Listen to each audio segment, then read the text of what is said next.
fucking God. That's what the fuck I'm about to do. I'm coming to destroy all gods. I'm getting on my tyrant shit right now. I'm tired of being nice. I'm tired of being, because I be getting motherfucking attacked by a whole bunch of motherfucking shit. And no esoteric being give a fuck about me.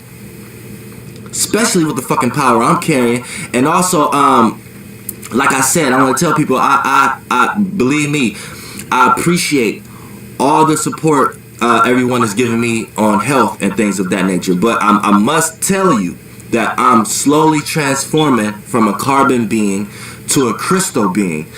You know what I'm saying? All these motherfuckers, right? But right now, we're going to go to one of the oldest. We're going to one of the oldest. Because here's one of the issues right here we want to talk about when we want to talk about motherfucking concepts and gods and let's go to the ancient Kemetic tree of life, the 11 laws of God. I got a video up that I'm gonna break each one down, and we're gonna decipher this shit, because I want people to know that people who are in the Kemit are really more confused than people who are in other religions. But the way it's gonna appear is gonna appear that they feel like they have more knowledge than other people. And here's the main thing that people need to understand when you're dealing with Kemit and the ancient Egyptian gods.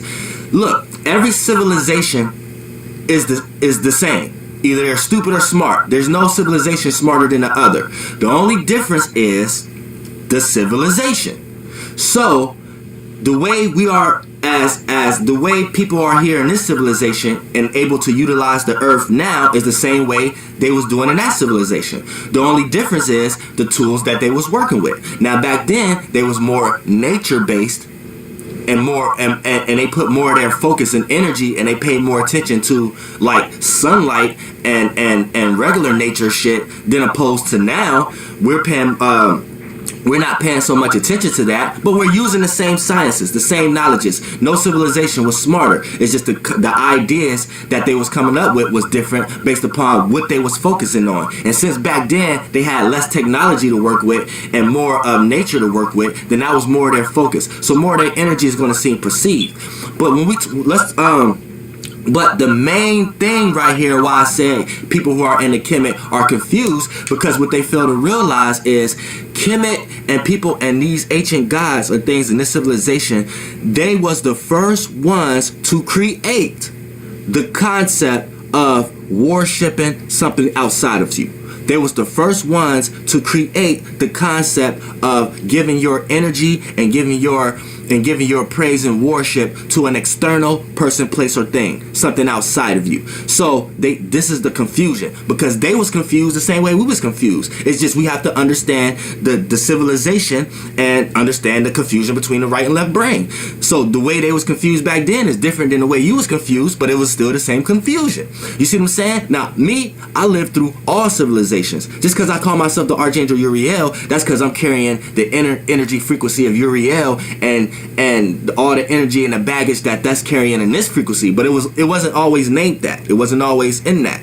I'm just that same energy that keep coming and reduplicating the same way as these motherfuckers. Now, as far as Kemit and these gods and shit like that, that's old shit. Those old gods, that's old shit. A lot of their sciences, a lot of their technologies won't even work nowadays, because we got a bunch of new gods. And when we talk about gods are demigods. Gods are underneath the roof of the overall God. So we're not even going to use the word God for the concept of the overall, so of the presence, you know what I'm saying, of the whole. So the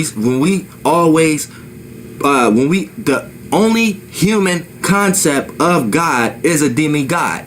And they always trying to make a demigod the overall God, where you are God. Anyone could come here and play the role of God, and whoever carried the most energy frequency of whatever concept that they're carrying, that's what God gonna give them the power. And see, that's what Kemit and them is. They created the confusion. They created the confusion of you thinking of you yourself thinking you're not God. God is outside of you. And here's the trick that they did nowadays. A lot of these old religions and things of that nature, the older the religion, the more rituals and spells that it have. Because what these beings try to do is they wanted to experience all civilizations like me. You know what I'm saying? And you have certain messiahs here that was able to do that, like Jesus and all, and Tahuti and Thot and all these motherfuckers.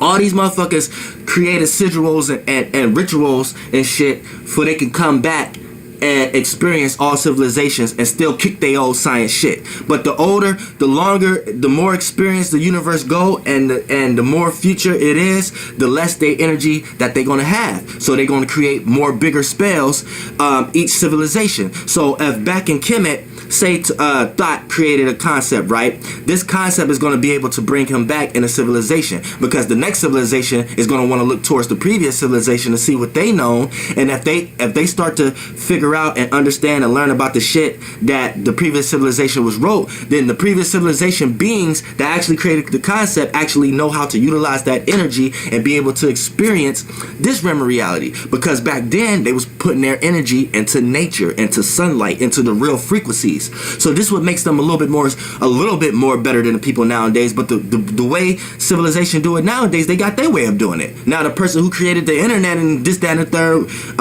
and microchips and shit like that, gonna be able to come back in the next civilization, because the next civilization is gonna try to figure out, damn, they learn how to make computers and shit like that. So let's figure out why, what, when, and where, and who did that. And then once they figure out all that, those motherfucking beings is gonna be having power. So Steve Jobs and all these motherfuckers, they didn't figure out how to come back and reincarnate and shit like that in their own way. But see, it's just the same motherfuckers back then. Like me, I'm carrying a lot of traits of motherfucking Ganesh. You know what I'm saying? These motherfuckers esoteric prehistoric pilots. You see what I'm saying?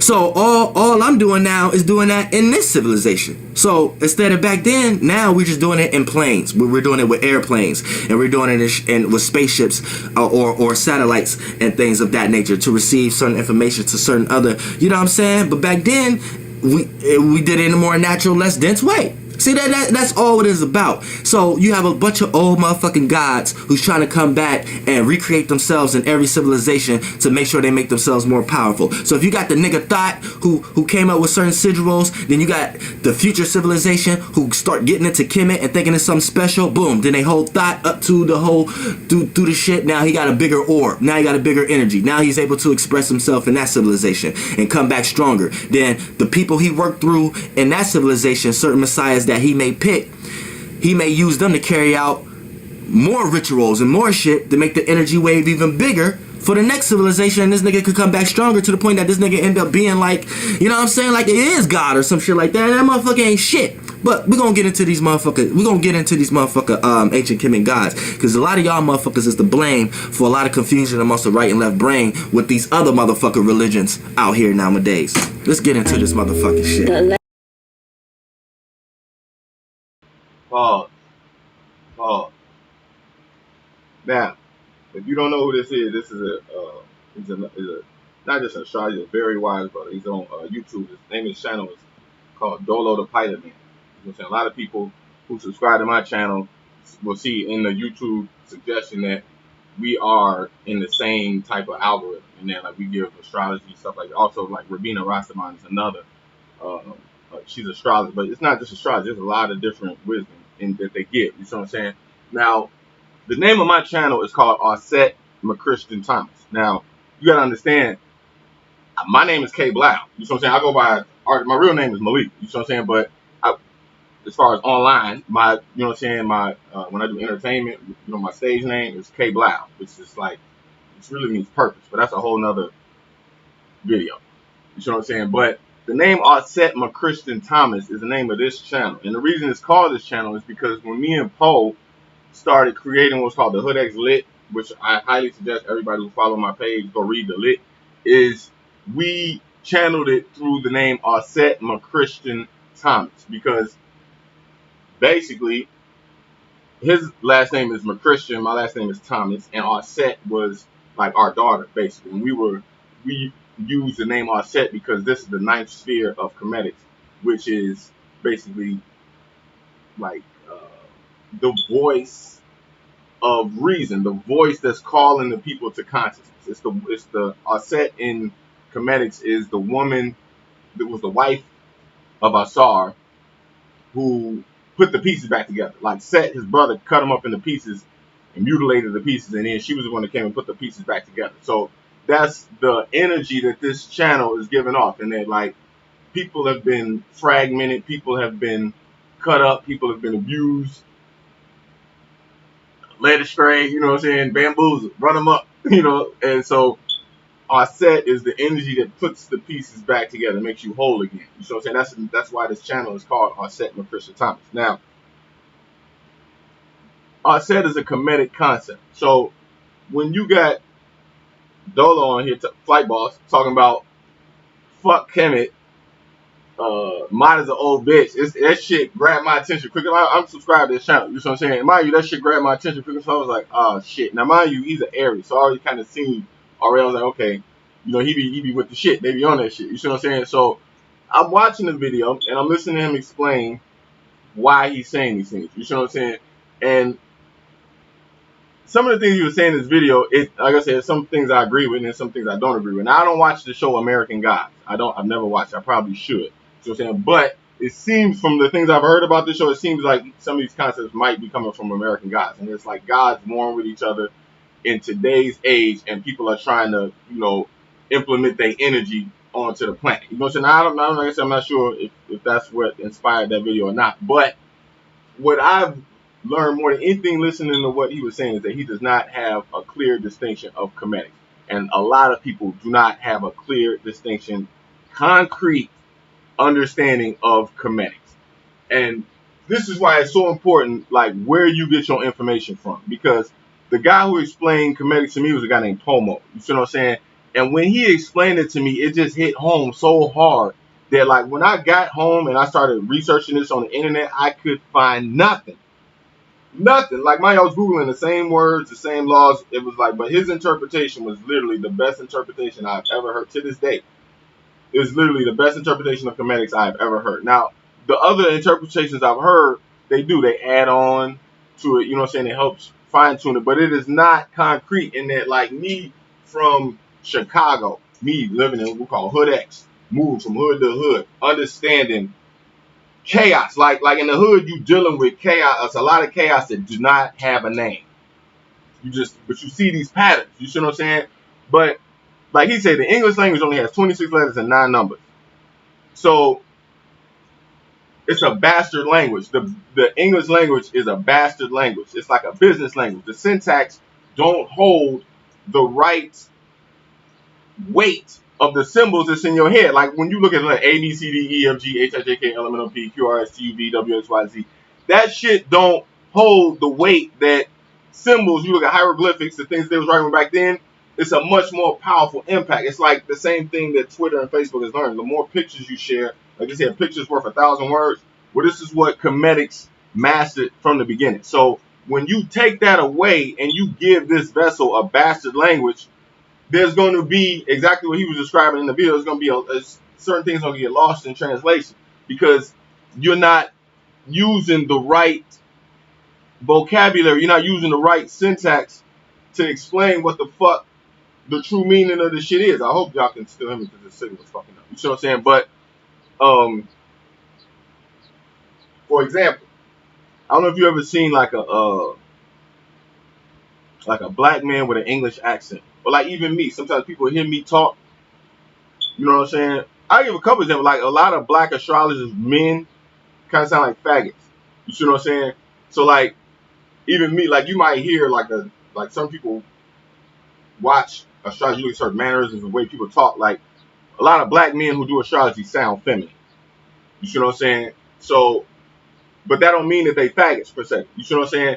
And like, say like you might hear a black dude talk with a British accent, and you can just kind of see that like the words don't line up to the way he looked. Like a lot of times this happens to me a lot. Like or you look at Mike Tyson, you hear the words just don't add up to the way that this motherfucker looked. You see what I'm saying? Now if you an Arab person, or you might be an Indian person, or you might be a like somebody who don't even speak English type shit, and you looking at this black man, big black man, walk in the room, and then he starts talking like this with a very high pitched accent, and you be like, wait, hold on, what the fuck? That shit don't even. It's not even congruent. This is what we call congruent. It's not congruent to what the fuck you looking at. You see what I'm saying? Now, what Kemetics it's like the right language. It's the right set of tools that go inside this particular brain. Black people brains wired different. Actually, it's wired totally backwards. From like America, everything about America is backwards. Even the way that they read the books, the way that they write backwards, they think backwards. The words are everything over here is backwards. And a lot of black people do not understand that shit. Like everything was intentionally done backwards. We drive on the opposite side of the street. Everything, literally everything over here in America is backwards.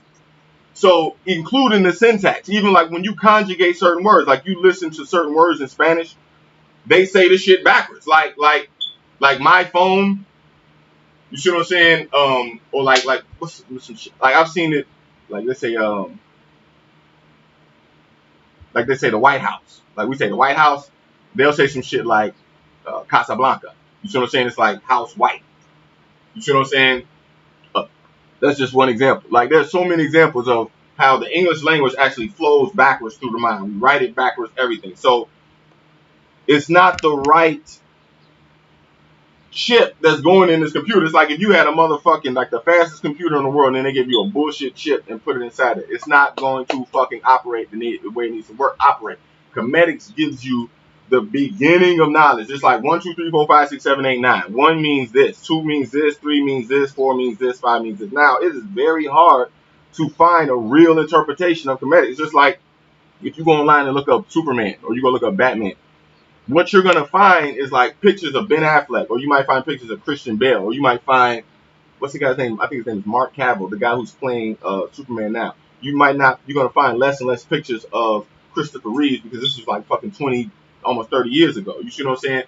As time keeps updating, the Google engine algorithm pushes the new content to the front, so the old information get lost. So it's like the further we go into the future, the more and more shit get lost. So it's hard as hell to find like an original interpretation of comedics that will apply in today's day of time. So that's why when I'm watching Flight Boss break down comedics and like I'm hearing what he's saying and I'm listening to the woman break down, I'm like, wait, this is not a real interpretation of comedics. It's not. Like when you really, really understand what Haru means, when you really understand what Tehuti means, when you really understand what Maat means, you see how it reflects concrete. This is where a lot of Christians fuck up at, like dealing with Christ, and that like they look at Christ as an outside being. And he said this in the video. He said Comedics, or what Greeks call Egyptians, were the first people to worship outside deities, worship something other than yourself.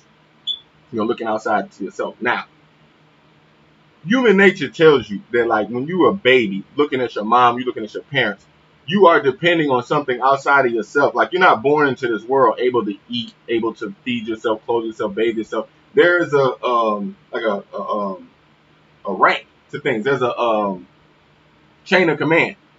You see what I'm saying? Nobody is brought into this world not depending on somebody else. Now, when you get to a certain age or you might mature, you might be able to say some shit like, okay, well, like Christ said, okay, I am the one, I am the Christ. You see what I'm saying? But no slave is greater than his master. No child is greater than a parent in the chain of command of things. You see what I'm saying? So when it's just like with comedics, there's a certain understanding of like this happens in any religion. You look at Christ as an outside being, but then eventually you start to see that this is an internal concept. It's the same thing what happens when you first start to study comedics. A lot of people get this shit wrong, is that they think that these are external gods. These are external gods. They're not. They are concrete. These are things for yourself. This is why most of the best writers in Hollywood, they all understand comedics. Why? Not because they're using them as outside references. No, they're using this energy in the goddamn film. When you watch Star Wars, when you watch The Matrix, when you watch The Lion King, when you watch The Road to El Dorado, when you watch The Man Who Will Become King, when you watch I can sit here and list off movie after movie of where they use, like the movie Wanted, where they use comedics throughout the whole movie. Like you're looking at Haru, you're looking at Horus, you're looking at Set, you're looking at Tehuti, you're looking at like in The Lion King, the monkey was the guy that woke up. He was the one that told Simba that he was the king. You know what I'm saying? In comedics, he would be Tehuti. You see what I'm saying?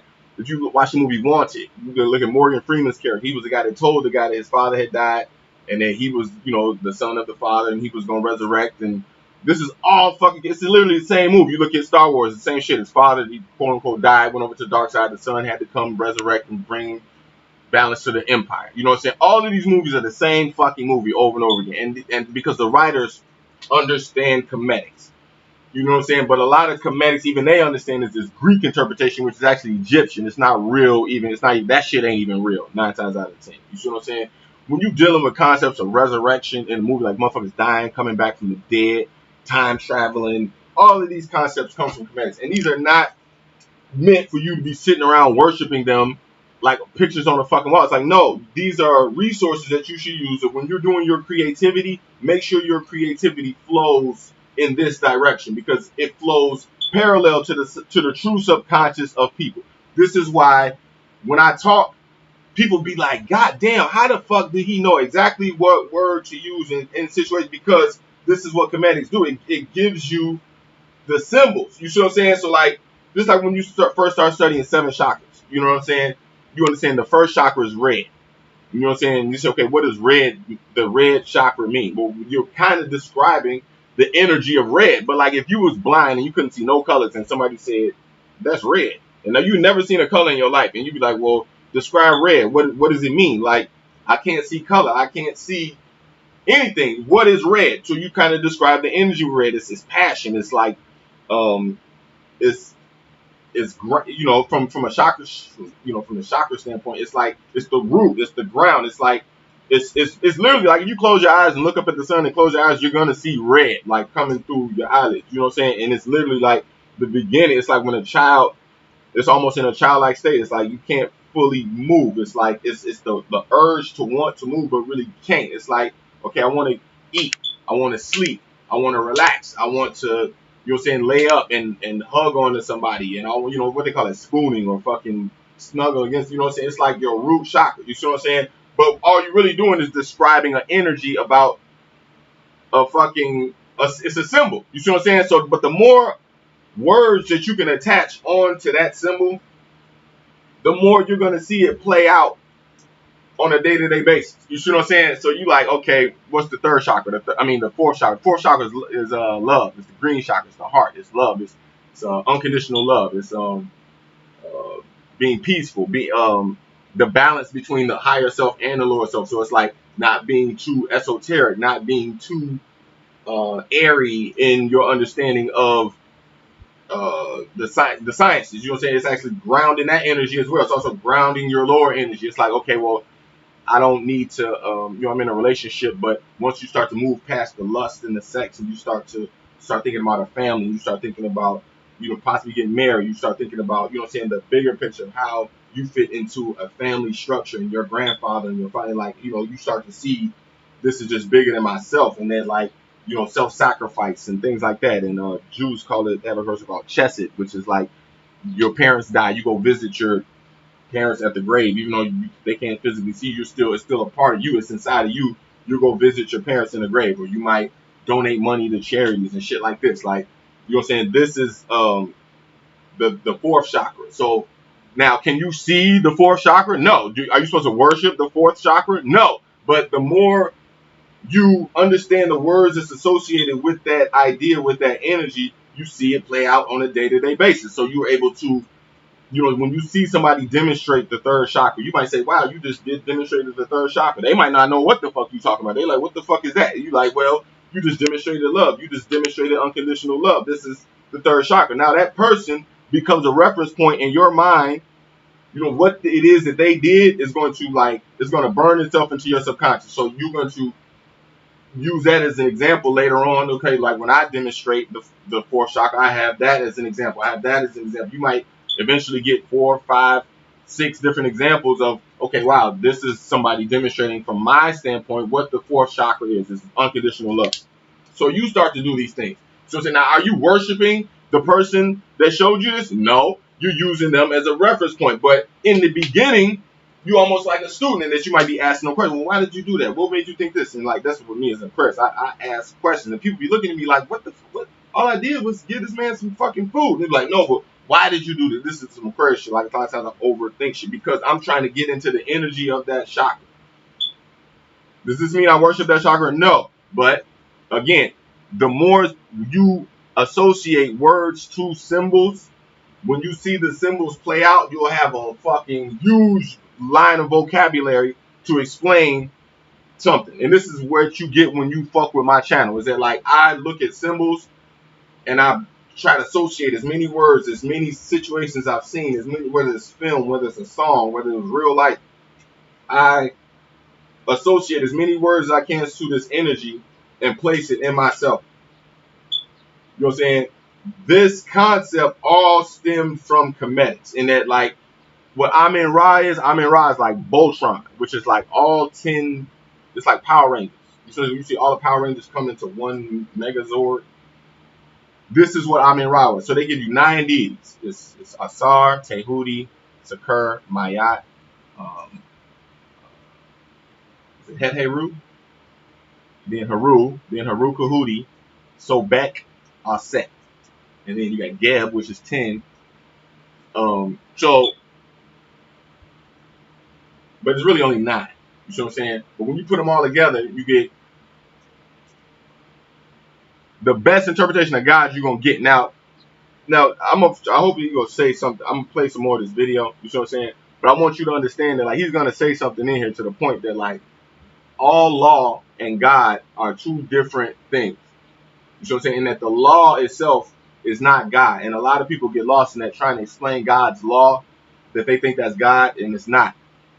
Well, when you understand Kemetics, this is what the concept is, and when they tell you like, okay, the 9 deities are like what they call all law.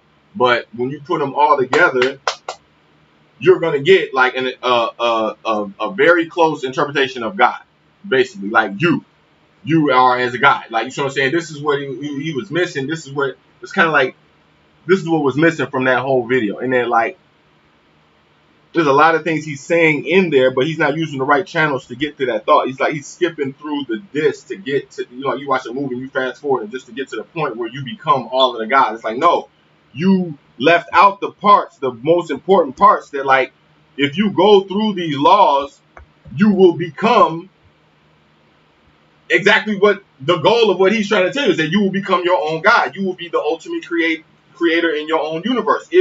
Once you get a full understanding of all of these, what he calls demigods. You see what I'm saying? I don't see these demigods. I see these as just internal concepts, just like the 7 chakras, just like astrology, it's just like the Kabbalah. These are symbols. I do not worship these symbols. You see what I'm saying? But I do understand that like when I take on my energy, my house be spotless. When I take on Tehuti energy, my vocabulary is fucking impeccable. When I take on Asar's energy, I am able to sit back, relax, and not be so fucking like I'm able to let things enjoy the beauty of God, enjoy, be thankful for the fact that I'm alive and that I am here on this earth.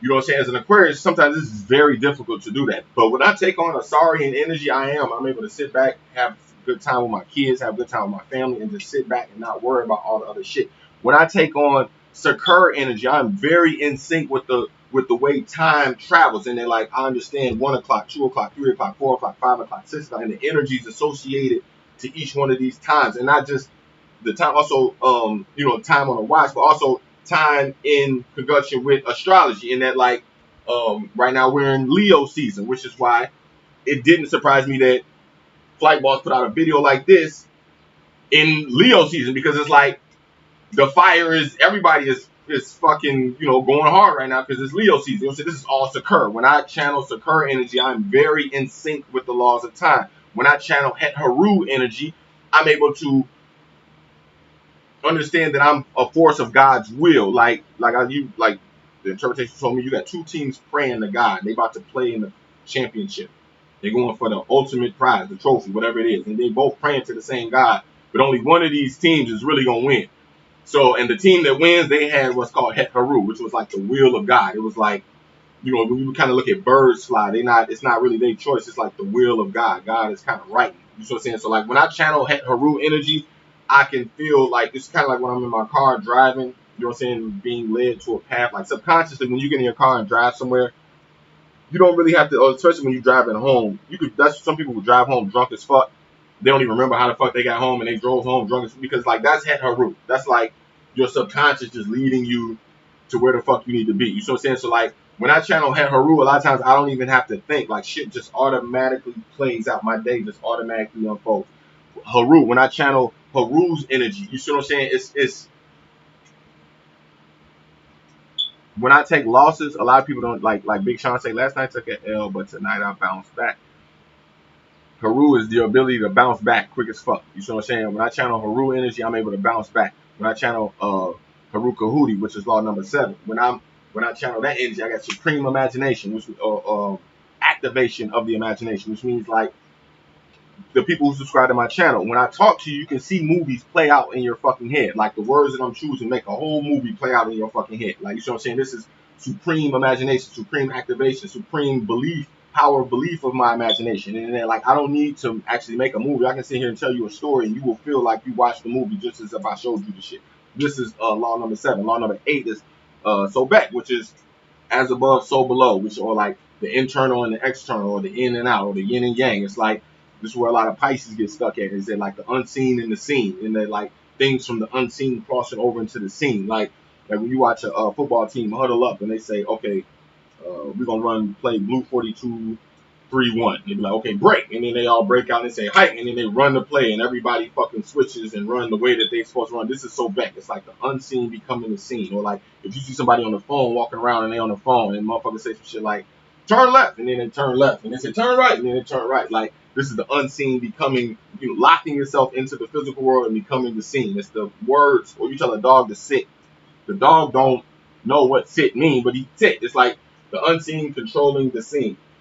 This is so bad. When you master that energy, you choose your words carefully because you understand that the air has an impact on the earth and it changes the physical structure of the earth. When you look at law number 9, which is offset, which is what you get when you come to this channel, it's like the ability to sit and take in knowledge, to be able to give it out later. You're becoming a vessel that can use knowledge to repair, that can bring peace to a chaotic situation, which is like, okay, like you look at the waiter in the bar type shit. Like a lot of waiters have offset, meaning that they cater to 5 different tables at the same time. They got to remember exactly what plate goes to what table, and motherfuckers is dropping ice and breaking glasses, and she's literally like in 10 different places at the same time, and everything is on point. She's not dropping a ball at all. This is all set. It's like the person repairing the damage, or like you look at a lot of police officers channel a lot of offset energy, and then like they get a phone call 911, and they say, okay, yeah, somebody's trying to kill me, and then the operator says, okay, we need 4 officers to get over there because somebody's trying to kill him. When the police show up, they kind of channel the offset energy. They're the ones that's trying to bring peace to a dark situation. They're the ones that's out there in the field bringing lightness to a dark situation. You see what I'm saying? These are the 9 laws. This is very basic understanding of kind of like the way that it was taught to me of how to use these on a day-to-day practical level. Now, when you go online and look up commandments, you don't hear people break this shit down like this. Like you hear it like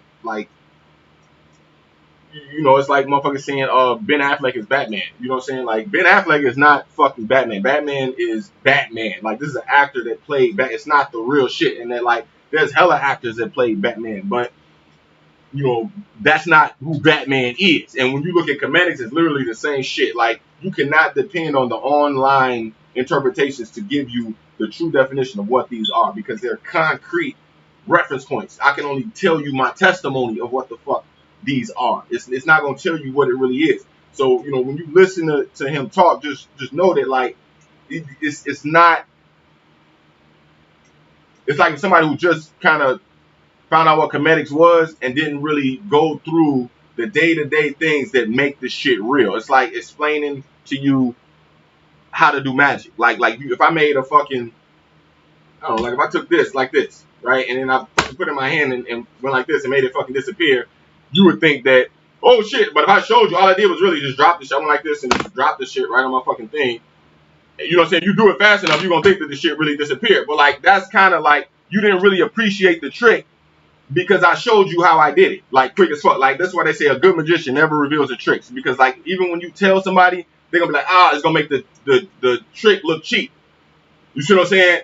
So, and that's literally kind of like when you watch his interpretation, it's like him trying to tell you how a magic trick works without mastering the trick. Like you see what I'm saying? if it wasn't for Kemetics, man, everything in my past, like I would be dead as fuck. Like real talk. I manifested everything I ever wanted in life once I started studying Kemetics. No bullshit. And there's no exaggeration. I'm not trying to sell you nothing. Like I'm not trying to fucking there's really no reason to me to argue. Like I'm Aquarius, it's just an exchange of information. I'm not trying to like debate or nothing. Like it's literally like I can really atone like I would say about 85-90% of my success to Kemetics. Because you're channel when you channel these deities, you literally understand the inner workings of time and life itself, and you see how God sees things. So you have a much more better way of translating things. This is why people who study Kemetics make great movies. They make great music because they're going to choose the right words to explain the situation to the point where you can see the movie or you can hear the song. Even when you're hearing the song, you can see the drama play out because of the words that they choose. I'm just going to play a little bit more of this video so that y'all can get a better understanding of what I'm talking about.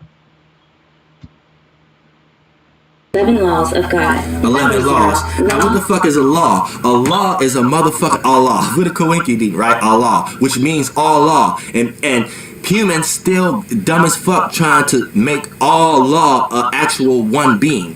When all law is all laws. Now, the fucking originator that created all laws, that's a different concept. But that's not all law. You see what I'm saying? That's like you got point A, you got point B. And then you have, say point A is all law. You have a group of, you got a civilization that try to make all law point A and point B. When really point B is the one that, well, let me mix that around. Let's say all law is B. And then you have the creator of all laws is A. You have a group of civilizations that's trying to make B A. And they're confused because they're coming up with a bunch of arguments how B is A, and they can never satisfy their argument. Pause right there. Kemetics does just what, mind you, I don't know if you noticed, like he started to say his concept and then he had to flip the whole shit backwards. And this goes into what I was saying, like over in America, motherfuckers think backwards. Like especially in like when I've done this so many times that when I write music, I've switched the bar around. Like I got certain raps I might say, like you got 4 bars. I don't know if people know music, but like it's 4 bars. Like you know what I'm saying? And like a lot of times I'll switch my last 2 bars because like you think the best part of the song first, but you really should say it last. And it's so crazy that it like a lot of people freestyle are really good at this. And that like initially in your mind you want to say it because it's coming to you and you want to say it just as soon as it hits your brain. But the ability to hold on to that thought and set that thought up for and then deliver that thought is so fucking key. And this is exactly what it kind of happened. And when he was giving that example, he was saying, well, God is B, and then they're trying to get him to prove A, and he switched up, actually God is A, and what they're trying to prove is B. Like, this happens a lot of times, even when I write music, is that, like, you got to set the thought up. And what he's really trying to explain is exactly what Kemetics does. This is what I'm trying to tell you. This is where, like, the Power Rangers, when you got all 5 of these Zords, you got 5 different Zords, but then they all become one Zord. This is literally what he's trying to describe. Is that, like, when you understand 1, 2, 3, 4, 5, 6, 7, 8, 9, and you put them all together, you get Amen. You get A. But it ain't going to be A, exactly what A is, but you're going to get the closest understanding of what A is because you're looking at it from how God looks at it. You're looking at things how God looks at things. So no, you're not God, but you have God's consciousness. You have God's perception of things. This is what Kemetics teaches you. It's like, you're right. He's right in what he's saying, and they're like, right. This is what a lot of people do. Is they're like, they try to use God's laws as an excuse to say this is what God is. And it's like, no, when you like Judge Dredd say, I am the law. Like when you become the deity, when you become the 7 chakras, when you become the Kabbalah, when you become the Christ consciousness, you have a breakthrough. This is what they call it in Christianity. They call it breakthrough. And they're like, you study the 7 chakras, you know what I'm saying, for example, and you understand these are 7 spinning wheels. They kind of give off steam that fix into your body and control you through different colors and energy frequencies. But when you have a breakthrough, that shit is like a fucking tidal wave coming through all 7 chakras. It's like you transcend the chakras. You transcend, like that's what happened with me with comedics. And they're like, it's like when you start playing the drums, like all you're doing is practicing somebody else's style. But then after a while, you get a certain synchronicity to things, and now you got your own beat. You see what I'm saying? What he's describing, trying to take all of the laws and use that as the shoes of God, like I said, it's like somebody who just started playing the drums. When you get good as hell at playing these drums, then no, you're not going to say that the law is God, but you're going to see why God put these laws in place. It's like a fucking rookie cop versus a cop who's been on the force for 20 years. The way he's going to respond to a call of, like, say a woman's being raped. The way he's going to respond the first time versus like if you didn't went into fucking 400 different houses seeing a woman being raped, you're going to know how the fuck to respond versus like the first person that ever walked in there. Like, you see what I'm saying? So the person who walked in there the first time, he's going to be like, oh shit, well, like the law book says that we supposed to do it exactly like this, and then like the guy who's a veteran, he's going to be like, man, fuck that. Like, yeah, it says that, but I'm going to show you how to demonstrate this in the physical. You see what I'm saying? The argument that Flight Boss is giving you is like somebody looking at the book, like, see, look, this is what the book say, this is what the book say. The argument I'm giving you is somebody who done lived this shit, you see what I'm saying, for like the past 10 years. All right? Because if they understand, it doesn't make sense in the first place. All law is all laws. You see what I'm saying? And laws was created. You see what I'm saying? So how you gonna make the creation the creator? You ain't gonna never get to point A to point B. You ain't gonna never get to a point in your conversation. And it's the simple things. It's like the simple things. People, it's the simple things. Why don't you understand that shit? You see what I'm saying? The more simple, the more singularity, the more closer to truth. Now, laws is a script. The fuck is this? Okay, right here. This is what we call Smith. Bullshit, yo. This is what I call Smith. Like, Smith is. I had the definition of law up here, and my phone is like on 100 different websites that I didn't go to. This is Smith. And I don't know how I went to that. Now, you see this in a lot of videos. Law definition. Watch this. Law definition. This is Smith. Law. Motherfucker. See, these phones ain't shit. Law. Law. You wasting my motherfucking law. This is Smith. This is what happened. This is law. Comedics teach you about the like set.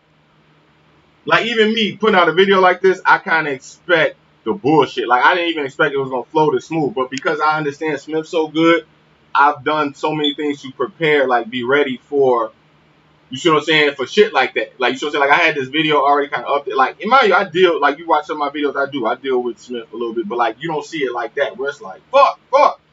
Like, that's fucking Smith. You know what I'm saying? Well, and I got another video called CCDD, which is Chaos, Confusion, Desperation, and Distraction. So, like, you're going to get these type of things when you're talking about comedics, when you're talking about, you know what I'm saying, when you get so high up. Like, he was saying he got sicknesses. Like, even me, I get neck pain a lot. Like, you might see me do like this a lot in my videos.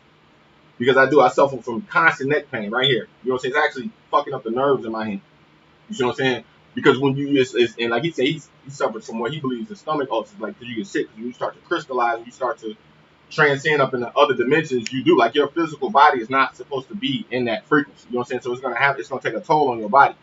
You know what I'm saying? But also what comes along with that is like goofy, unsynchronized shit like that. Like, you might pull out, you might be in a gas station, go to pull into a pump, and somebody come right in and swipe your spot, like in Medea. This is what set off the whole fucking Medea movie. Like, somebody cut her off. Or like, you might be in a grocery line, and right when you get up to check out, they be like, oh, sorry, we're closed because the register just shut down. You got to go stand in that line. It's a whole nother long-ass line. So you like, what the fuck? Like, that's Smith. So, like, this is another thing comedics really teach you about is with set. And that, like, set was, like, Asar gets in his boat. I got another video. It's called, on my channel. Make sure you watch it. It's called, matter of fact, I might end up playing that shit in. It's called, Asar versus Agent Smith. And they give you the concept of Smith, Set, who Smith worked for. Like, Agent Smith works for Set in Kemit. You know what I'm saying? Or Christians call it devil. You know what I'm saying? How he manifests is like, okay, Asar's in his boat going on a straight path like this. Like, you ever see the movie Limitless? Or like, just when you walk down the street, how everything kind of moves past you. But what happens is that things start popping up to fucking distract you in your line of sight. In the Matrix, they call this the woman with the red dress. If Neo was walking down the street, the woman with a red dress started approaching him. He was like, oh shit. And he was like, you listen to me or you looking at the bitch in the red dress? And he looked again, she turned into Smith. And this is literally the same lesson I'm teaching here. It's like, this is what Set does. Set is in the water, Asar's in his boat, and Set will pop up. But when he crosses it, when he jumps out the water, it ain't Set. It might be like a beautiful woman, or it might be like, it might be a boat full of riches. Or it's just something to really throw Asar off his path. You see what I'm saying? This happens a lot during the day. Like, you might be driving down the street and you see a billboard.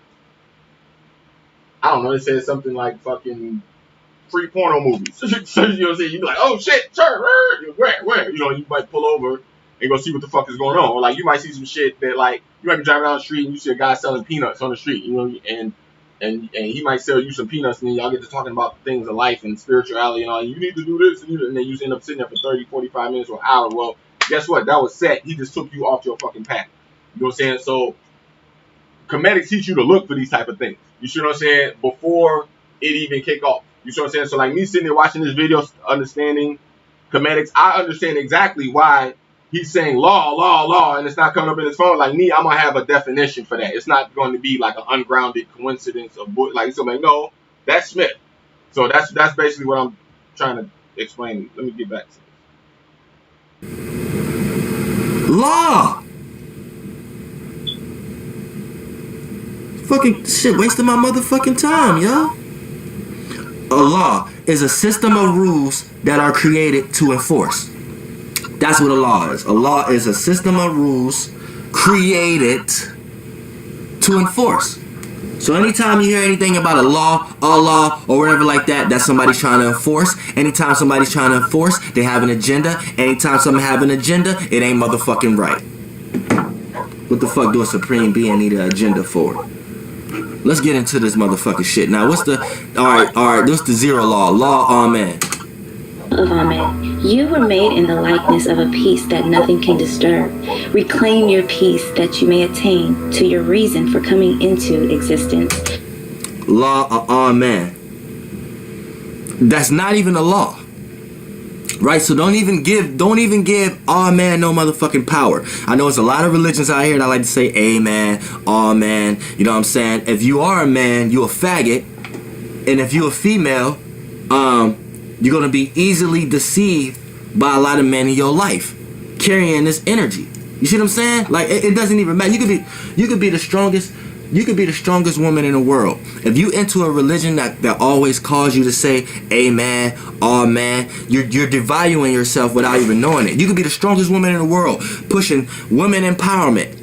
Just cause you got the frequency of your religion that make you say amen or amen at the time, you're gonna always go through situations and experience situations where men try to belittle you, men try to lesser you, and you feeling like that you have to cater to a man in a certain way, regardless of what kind of man it is. You may even be raised up under parents or grandparents, or women, grandmothers or mothers in your life that make you feel like, oh, you better please a man, or you better have a man. If you don't have a man, take a little man and no man, or you know what I'm saying, make you feel like that, and then it make you compromise your own spirit as the true Lilith you are.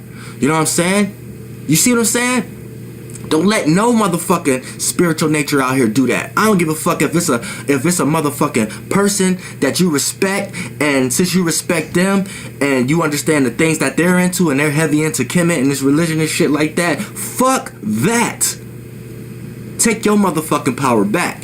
Don't be letting these men out here make you think certain shit is the way it is when it's really not. This is not even a fucking law. Law of amen. Stop saying amen, because everything ain't a man.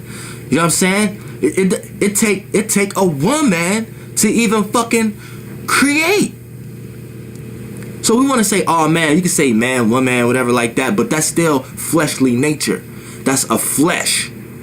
That's flesh. You see what I'm saying? Don't give your power to them.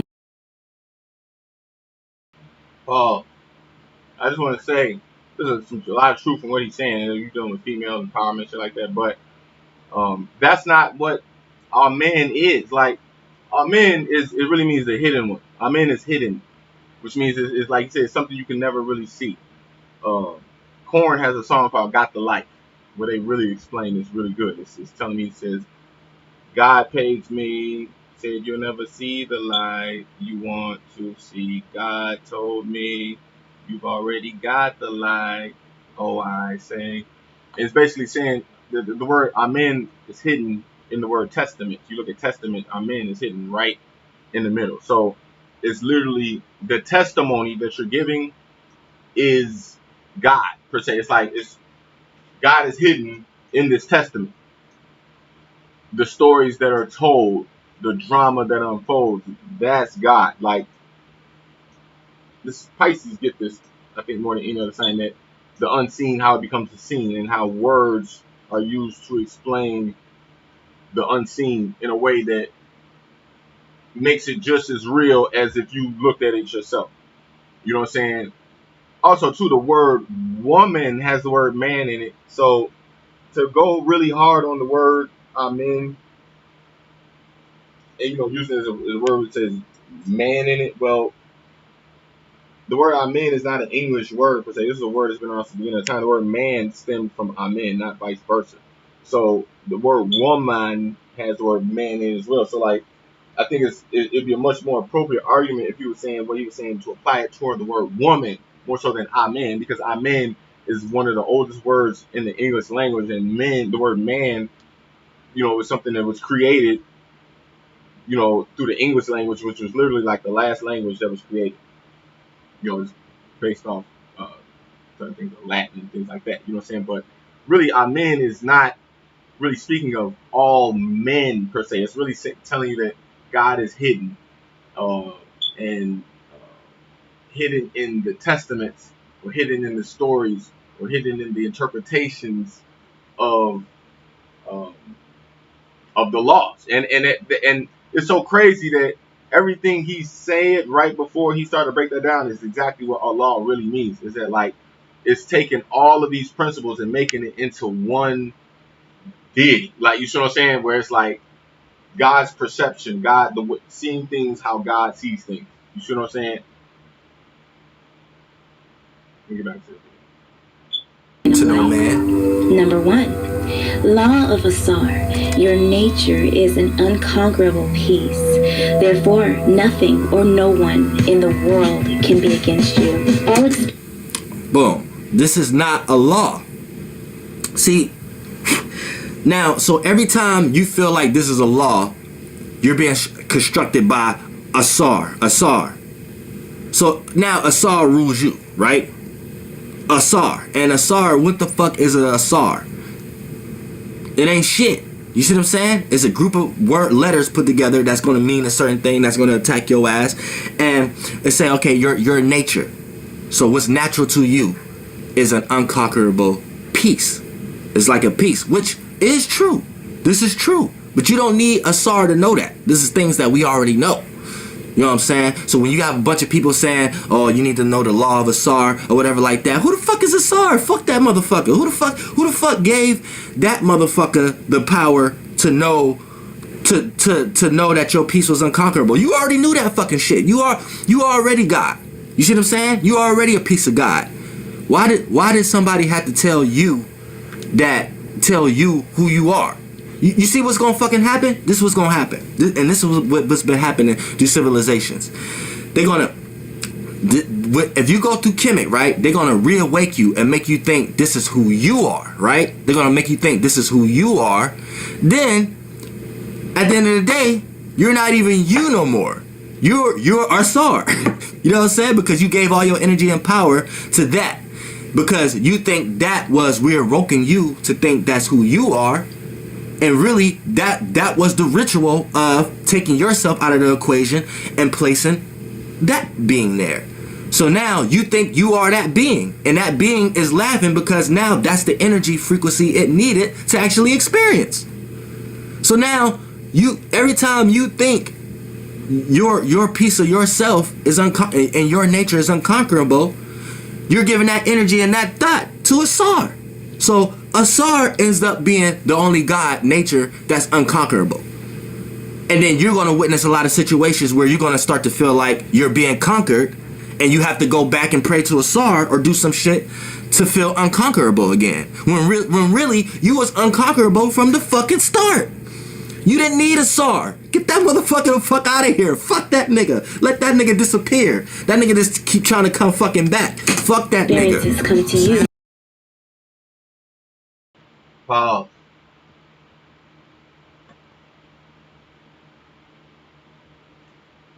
When you study astrology, you say, look, I'm a Aquarius. I'm ruled by the planet Uranus. So, like, for example, Flightboss, he's an Aries. He's ruled by the planet Mars. So, does that mean that you should worship Mars? No. You know what I'm saying? And mind you, Mars has a personality. So you look study Greek mythology, things like that. Mars he was just in the Wonder Woman movie. You see what I'm saying? Does that mean you're supposed to worship that dude? No. You know what I'm saying? And this is the argument he's kind of saying. It's the same thing what happened with Christ. Is that like a lot of people started worshiping Christ, but Christ never said worship me per se. You see what I'm saying? That's on the people. That's not on Christ. Even me, like a lot of civilizations have a lot of similarities throughout the religion. You can go through Christ, you can go through Muhammad, you can go through Gandhi, you can go through. It's a lot of you find it all basically saying the same points, the same principles. You see what I'm saying? But you don't have to say fuck Gandhi or fuck Christ or fuck Muhammad just to make the point that you have the same potential. You see what I'm saying? No slave is greater than his master. No person who comes along later on is greater than the people who already experienced and have died. This is what Asar is. Asar is like you gotta die type shit before you really understand everything. It's like, okay, this person's whole life. What is it? What is the meaning of this person's whole life from the point he was born to the point he died? What was his purpose? You really can't get that until you die.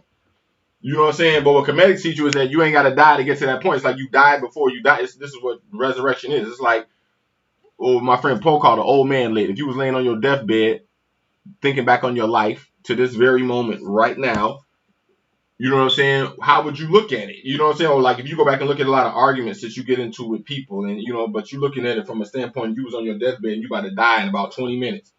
And you was thinking about to that argument that you got into with so and so that you just had yesterday or today or whatever bad experience you had. You're dying and you're thinking back to these moments.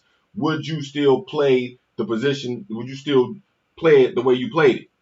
You know what I'm saying? This is the concept of Asar. So like I said, you really can't get that until you die. But when you explain this concept to somebody, look, this is what Asar means. You can actually take yourself into that mind frame now and look back like, damn. And now thank Asar that you didn't have to die to understand this concept. This is what Asar really is. And this means you have to worship Asar. It's like, no, but when you channel that energy, this is a concrete concept. It's not something to look at like, okay, this is something Asar going through, so I'm going to worship Asar to channel this internal peace. No, the internal peace comes from knowing that you're going to die one day and that you're looking back on life right now. It's like time traveling. Like you're fucking 60, 70, 80 years old and you're looking back now in your 30s.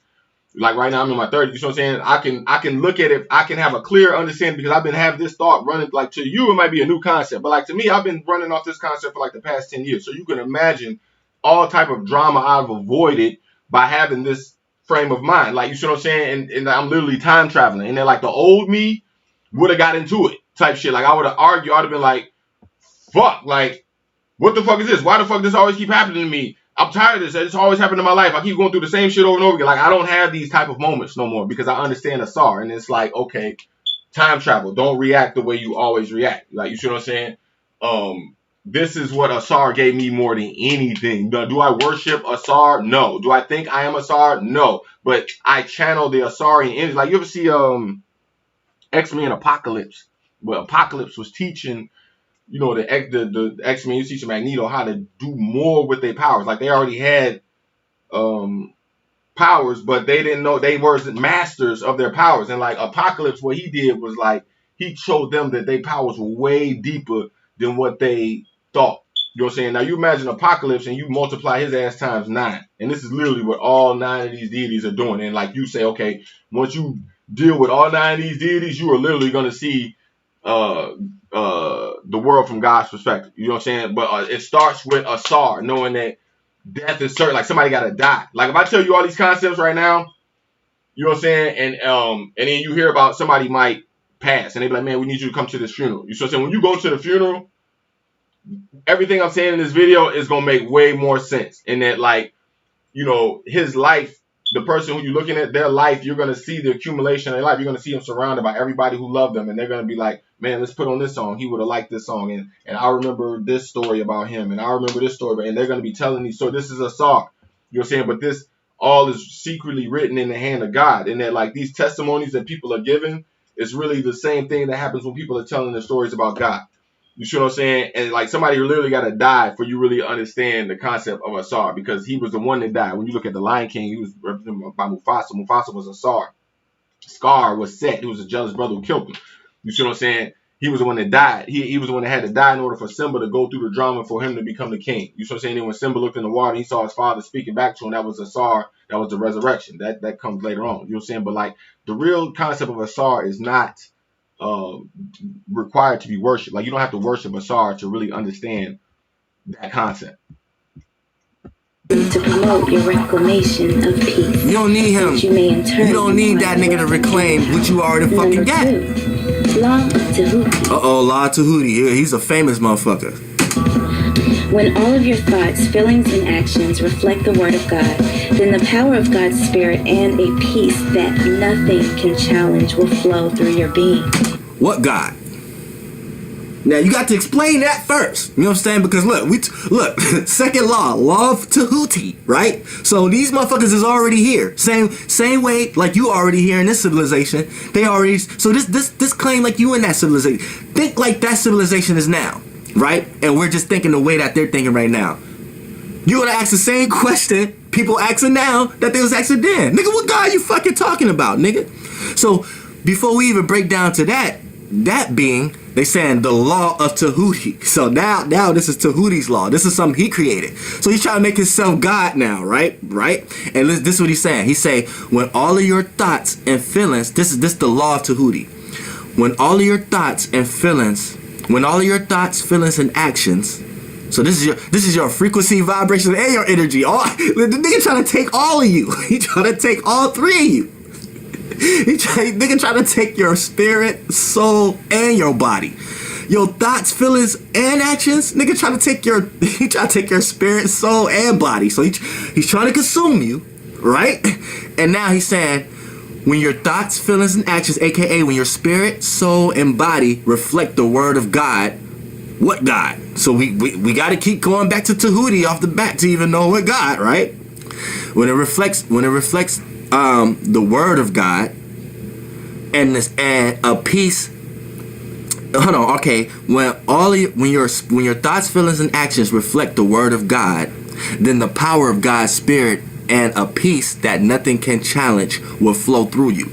Right now, what God? Now, right? It's saying you got to pay attention. Pay attention. Right now, your thoughts, feelings, and actions. That's your spirit, soul, and your body, your physical. Right now, he's saying when you consume yourself into Tahuti, they just saying the Word of God, but you have to know where's the Word of God? Where was the Word of God that day? And if Tahuti, the motherfucker writing the law saying it came from him, then actually he's saying he got the Word of God. So you got to go to Tahuti to find the Word of God, when really you're not giving power to the God, because you don't even know where that God was at. So you're giving your power to Tahuti, and hopefully, and you're hoping, here you go, using that punk ass hope, nigga. You're hoping that Tahuti is writing his words, but see, back then you have to go with faith. You have to go with that nigga. Hope and faith, and a lot of that, and hope and faith has nothing to do with knowledge. So it's just believing without knowledge. So you're believing in Tahuti's word. So you're giving Tahuti the power. You know what I'm saying? Then once we start to break down what Tahuti was doing and shit like that motherfucker wasn't shit. You see what I'm talking about? You have to break shit down. Just because an ancient law is saying when you give your power to God, you're canceling the fact of understanding God first. So Whoever gave you the concept of God, that's the person you're giving the power to. You're not even giving the power of God, because that person is a being just like you. And it's all fucked up. It's all fuck a Tahuti. Tahuti, that's why a lot of people wearing tutus and shit like that. And it's a lot of dumb shit, a lot of faggot shit going on with Tahuti. A lot of worship man come from that, where it's people worshiping man. You know what I'm saying? Get the fuck out of here. Get that nigga the fuck out of here, man. Bye. Pause. First off, when you say what God, you gotta understand, like, God in the physical. Like, if I say, look, I'm a God, for example, it's 5 parts to me: arm, leg, arm, head. Well, body, really 6, depending on your interpretation. But my hand, like Tahuti, is literally like the hand of God. Now, does that mean that my hand is God? Like, the micro is just like the macro, and that, like, you see my hand, there's 5 parts to my hand. You know what I'm saying? And you got this part, and it's literally the same. The macro and the micro are one and the same. You know, like God said, we're gonna make man in our own image. The fact they say "our" is a whole different. I ain't gonna get into that. But my hand and my body, basically, for the most part, not to get caught in semantics, have 5 parts. But my hand is not me. Yes, it's a part of me. You cut it off, I'm still me though. Like, you see what I'm saying? Tahuti is like the hand of God. So, like, basically what they're saying is that, okay, the hand writes the law. You see what I'm saying? They say the pen is mighty in the sword. The hand of God is the one that writes the law. So, does that mean that God's brain is in my hand? Like, no. It means that this is the tool that's used that will get you access to the rest of the body. Or is God. He's connected to God. This is the second chamber. He's connected to God. He's not God itself, but it's like if God's hand came out of, it just came out of fucking nowhere. Like, if you was looking, there was nothing on the screen but just God's hand. It's like it just came like, bro, out of nowhere, out of thin air. You just saw a hand come in. It was like, what the fuck? Is that hand God? No, but you know that hand is connected. It's not like fucking, what's it called? Thing from Addams Family. It's a hand fucking running around. Like, that hand ain't connected to shit. But, like, if a hand popped out through fucking space and time, it was just sitting in the air, you would know that arm, that hand, or if it just popped up from under the water and you just saw a fucking hand like that, you would know that hand is connected to something else. This is what Tahuti literally is. It's like, that hand ain't God. You see what I'm saying? So, on one hand, you say, yeah, man, fuck Tahuti, fuck the hand, go to God itself. And it's like, you are skipping. Yes, you can understand God and not know how to read, but it would help a lot if you knew how to read. Yes, you can understand God just by studying Christianity. You will have a total clarity. Some people find total clarity through going through nothing but Christianity, and that's it. They don't need shit up. And they have enlightenment. But it would help if you study astrology, if you study, Kemetics, if you study Kabbalah. Like, it would only make you a much better Christian. You see what I'm saying? And this is what the same advice I would give Flightboss in this example is that, like, no, you don't have to go through Tahuti to get there, but it would help a lot if you did, because that's the hand of God. It's just like they say, God is really a double dodecahedron. I don't know if you know that. You can look at it. It's called double dodecahedron. This is sacred geometry. A double dodecahedron, they say this is what God basically is. But, like, if you just look at one side of a double dodecahedron, you're just looking at one side of it. But that one side is not the totality of what it is. But that one side does have meaning. It's the same thing with symbols. When you understand symbols, symbols may have fucking 10, 15, 30 different meanings. And they continue to take on new meanings. You know what I'm saying? That's like asking somebody, what does the Mercedes-Benz logo mean? It means a lot of things depending on who you ask. What does a rainbow mean? What does a fucking, what does a pitchfork mean? What does a fucking, they all depend on who you ask, you're going to get a different answer. But every answer is a different, it's like a movie. You say, what was that movie about? Well, depending on who you ask. You ask 100 different people, you're going to get 100 different answers. But all of those different angles are still part of what the movie was. You know what I'm saying? So, yeah, you could say, fuck these people. I don't need to go through these people to understand what the fuck the movie is. The movie is my interpretation. Of course, yes, but this is the difference between Aquarius and you know what I'm saying, a lot of other fire signs, water signs, is that we welcome other interpretations. Like, you know what I'm saying, we don't think that, okay, well, our interpretation is the ultimate interpretation, because we understand that our interpretation is based on other lines of thought. So we welcome these lines. It's like the same thing, the difference between somebody who writes a paper, and then at the end you're supposed to put like they call it a bibliography, which is like all your resource. Like when you go to Wikipedia article, they have fucking a bibliography at the bottom telling you where all these resources came from. You know what I'm saying? Well, like Aquarius is be on that type of shit. Is that we'll tell you like, okay, look, this is where I got this from. This is where I got this from. This is where I got this from. But a lot of other signs, you want to tell them, they don't tell you where they got the shit from. Like, you see what I'm saying? Because they want you to look at them as the ultimate deity type shit. Like, you see what I'm saying? Whereas me, I don't have a problem telling you where I got these resources from. You know what I'm saying?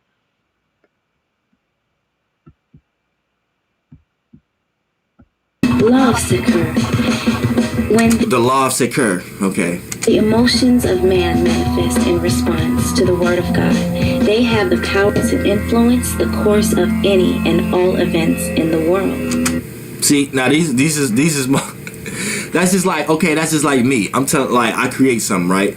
And I'm telling you, if you do this, you will be able to get everything you ever wanted and needed, right? But what in existence have you seen a person that was able to utilize their emotional stance on their Pacific God, and that Pacific God gave them everything that they ever wanted and needed?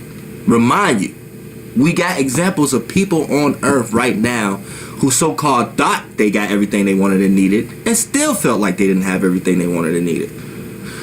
You see what I'm saying? So why the fuck we need Sekar to feel accepted to ourselves?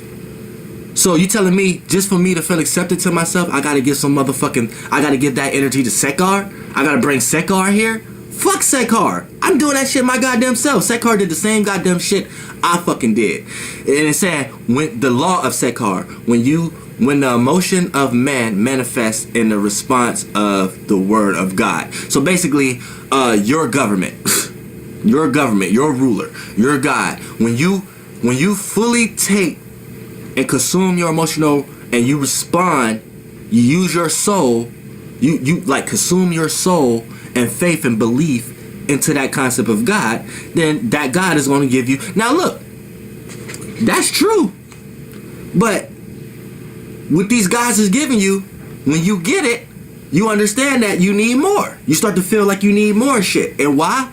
Because these motherfuckers is demigod and they're not the overall.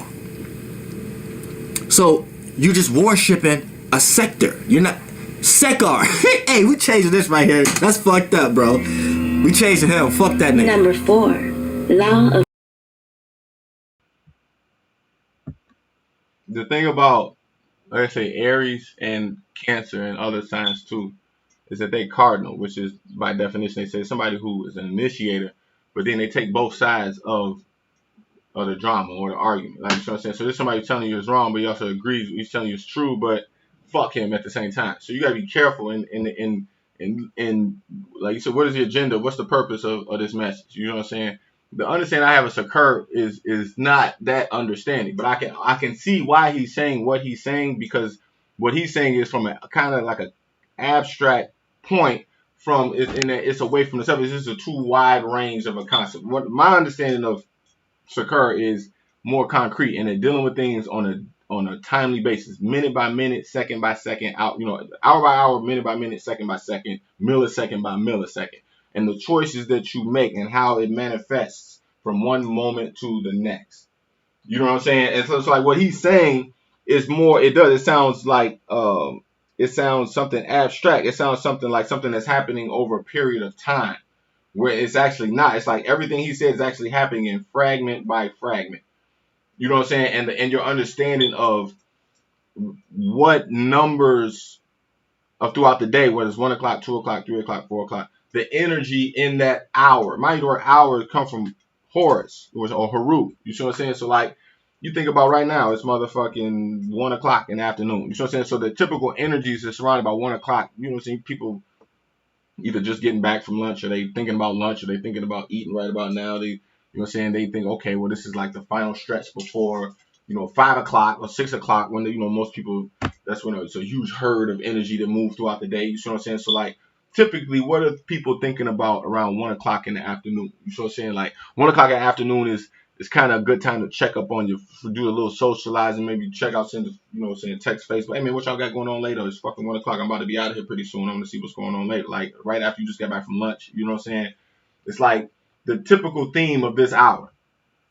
So you think about 2 o'clock in the morning, 3 o'clock in the morning, most people are trying to fuck or do some devious. It's a total different energy from 1 o'clock in the afternoon. You think about 1 o'clock in the morning versus 1 o'clock in the afternoon. It's totally two different type personalities that you might have at 1 o'clock in the morning versus you have at 1 o'clock in the afternoon. You know what I'm saying? But the way God is going to manifest itself through those hours, through you, you know what I'm saying? When you're more keen to that sector of hour, you are able to kind of pre-predict what type of signal God going to be sending you and how you're supposed to react to it. Like, you know what I'm saying? You're going to be better at your job if you're more into Secure at 1 o'clock, at 2 o'clock, 3 o'clock. Like, the patterns of what happens between these hours, you're going to be much more better at your job when you understand the laws of Secure, because you're going to kind of see the patterns before they fucking happen. Like, you know what I'm saying? It's not, a long-term thing. Like, the way he explained it, it sounded like something that was more long-term when it's not. Oh, my another popular nigga. Another nigga who got a bunch of energy here, playing himself through a lot of motherfuckers here. The law of Maat. God needs you in order to come into the world. Fulfilling God's need is the highest act of love. And only through your love for God can you fulfill your love. Okay. That's the end of that video. The next one's going to start. But I just want to say off rip, and then what I was saying before, like, Maat is a female deity. Just like Secure. Secure is a female deity. Just like Maat. So when I hear him say, this is another nigga who got other people, it's like, no, it's she. You know what I'm saying? And you gotta, when I hear shit like that, it's like, fuck, dog. I fucked with you, dog. I've been subscribed to your channel for a long time. I was fucking watching his videos before I was even making astrology video. But when I hear him say shit like that, I'll be like, okay, this is that Aries energy. It's like, okay, this is somebody who just heard some shit and grabbed a video and just went in. Like, you know what I'm saying? It was like you didn't do all the research, because you would know that Maat is a female energy. And at the point that you may be making may be the same point, but you know what I'm saying? Like, if you talking to the wrong motherfucker, you debate with the wrong motherfucker, like they'll just use that as an excuse just to fucking totally destroy him. And I got a lot of respect for Flight Boss. That's why I don't, I'm Aquarius. It's not disrespectful video at all. It's just an exchange of information. But I could see how, like, it was a water sign, somebody who was offended by his video, they would just use that shit as an excuse right there just to go off on a whole fucking emotional tangent and just totally destroy everything what he's saying. But I actually believe there's some truth in what he's saying, and that, like, you can activate all of these energies for yourself. That is 100% true. I just don't think that he should have used this route to go to make that point. You know what I'm saying? But I think that, for Aries, a fire sign, you expect this. Why? Because he's trying to put himself on that same frequency. Like, okay, I'm just as powerful as these guys. When it's like, bro, you got to do your research a lot more keen. Like, it's the same shit with, like, Conor McGregor is trying to fight Floyd Mayweather right now, but he's trying to fight Mayweather at boxing. You see what I'm saying? And I don't know who's gonna win. I think Mayweather is gonna knock his ass out. But the point, regardless who wins, is that, like, there's different arenas, and then, like, Floyd's not gonna challenge McGregor to an MMA fight. You type shit. You see what I'm saying? Typically, because that's not Floyd's arena, and, like, the arena that you're trying to challenge them on, it's not really. You ain't really done the right research. Like, you got to get more understanding of this arena. You know what I'm saying? It's like I said, it's like a cop who been on the force maybe for like 2-3 years for somebody who's been on the force for 10-20 years. Like, you see what I'm saying? These forces are not translated properly in the 21st century. It's very rare you can run into somebody who's going to give you the true interpretation of Kemit. Like, you see what I'm saying? So I can understand why he's saying what he's saying. But when you start referring to Maat as a he, that's when it's going to tell me, okay, man, hold on. You didn't do all your research, bro. So, like, ain't no disrespect at all. You know what I'm saying? I'll fuck with you. But, like, you call Maat a he, and it's really a she. And I just wanted to make that clear. For others. Now, that's actually true. But the problem here is, what God are you giving your energy to? You see what I'm saying? And if this is like now in this civilization, if this is ancient, right? Then people are looking at these people as gods, right? And if it's a law of Maat, then this is Maat doing. But see, I'm gonna give you a little pointer right here. This is not far fetched right here. Maat, this is a law, but it's a law that's true from the Elohim. This is they actually telling you. Ma'at is part of the Elohim. Ra is part of the Elohim. Amin Ra don't exist. That was the first concept of trying to make you understand, trying to get you to understand the concept of something that's never able to be seen. The concept of uncreated. That's all Amin Ra was. Amin Ra was it ushered in the concept of uncreation. You see what I'm saying? But that is a creation. You see, having a concept of something that can't be created is a creation in itself. So everything was created. Like you have to understand that. But that's another video before we get off. Let's talk about Ma'at. The law of Ma'at. God needs you in order to come into the world. So take out the concept of when they say God, the overall God, and put in the concept of God, a demigod, another being. You see what I'm saying? It needs you in order to experience. That's just like say you wanted to learn how to play soccer, but you don't know how to play soccer, right? You're gonna need someone who know how to play soccer in order for you to experience. So just call that person a god. That person is a god of a realm of reality that you have no control, you have no power in. Because if a person know how to play soccer, let's say soccer is a world now. It's a realm of reality.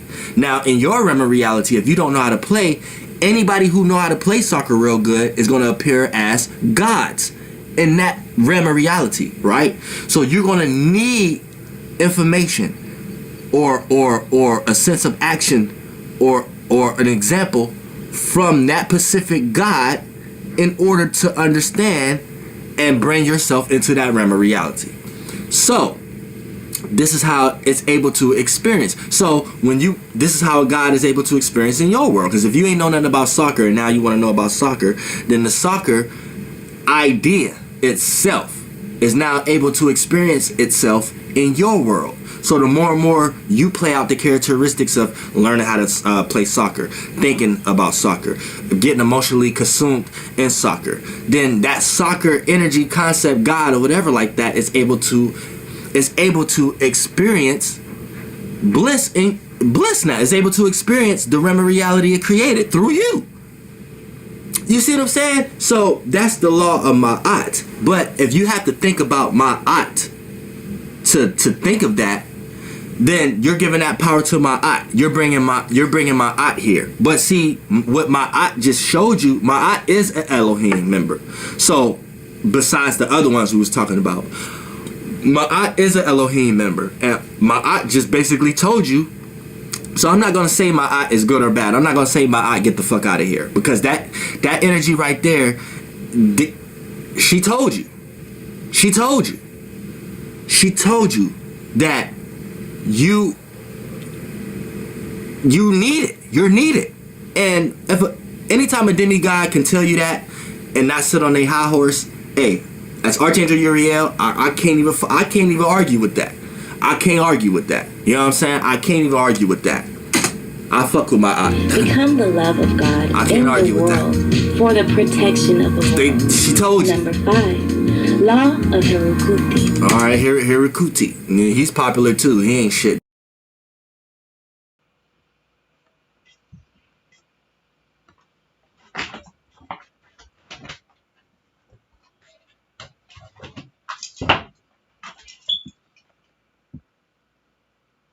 Oh shit. I ain't gonna lie to y'all. I just ran to my motherfucking living room. That's why the banner came down. I was gonna get a picture of Maat. I got a picture of Maat in my living room, but I couldn't get it. What the fuck am I? Fuck. When he told you, he said, take the God out and put demigod. That's the first thing he told me. When the radio came up. This is where you fuck it up at, because that's the total opposite of what the fuck the purpose of these deities are. Is to this like an order of rank. It's like, don't take the God out and put demigod. Like, no, this is what you're calling a demigod, even though it's not a demigod. But like, this is what you're calling it. This is the rank. It's like you go through Maat, you're gonna get to Amen, which is the God. Like, you know what I'm saying? Don't take Maat out and put it, because what is it telling you? Say God needs you in order to come into manifestation. You know what I'm saying? So Maat is the middleman type shit. It's like, okay, the imitation, the motherfucker you gonna imitate. Like when you look at a lot of people like to compare fucking what's that nigga name? Kobe Bryant, or even LeBron James to Michael Jordan. And when you see them running up and down the court with their number 23 on, doing with like, there's a lot of mannerisms, a lot of things that's the same that you might see from LeBron James or Kobe Bryant in regards to Michael Jordan. You see what I'm saying? And a lot of times they will tell you, like, much respect Michael Jordan. He was one of the greatest that did, you know what I'm saying? LeBron might actually even, by the time he retire, he probably will beat a lot of Michael Jordan's records. You see what I'm saying? But there's an order, like I said, there's an order of rank of things. And then like motherfucker don't come in and say, man, fuck Jordan. I'm about to fuck, like, you know what I'm saying?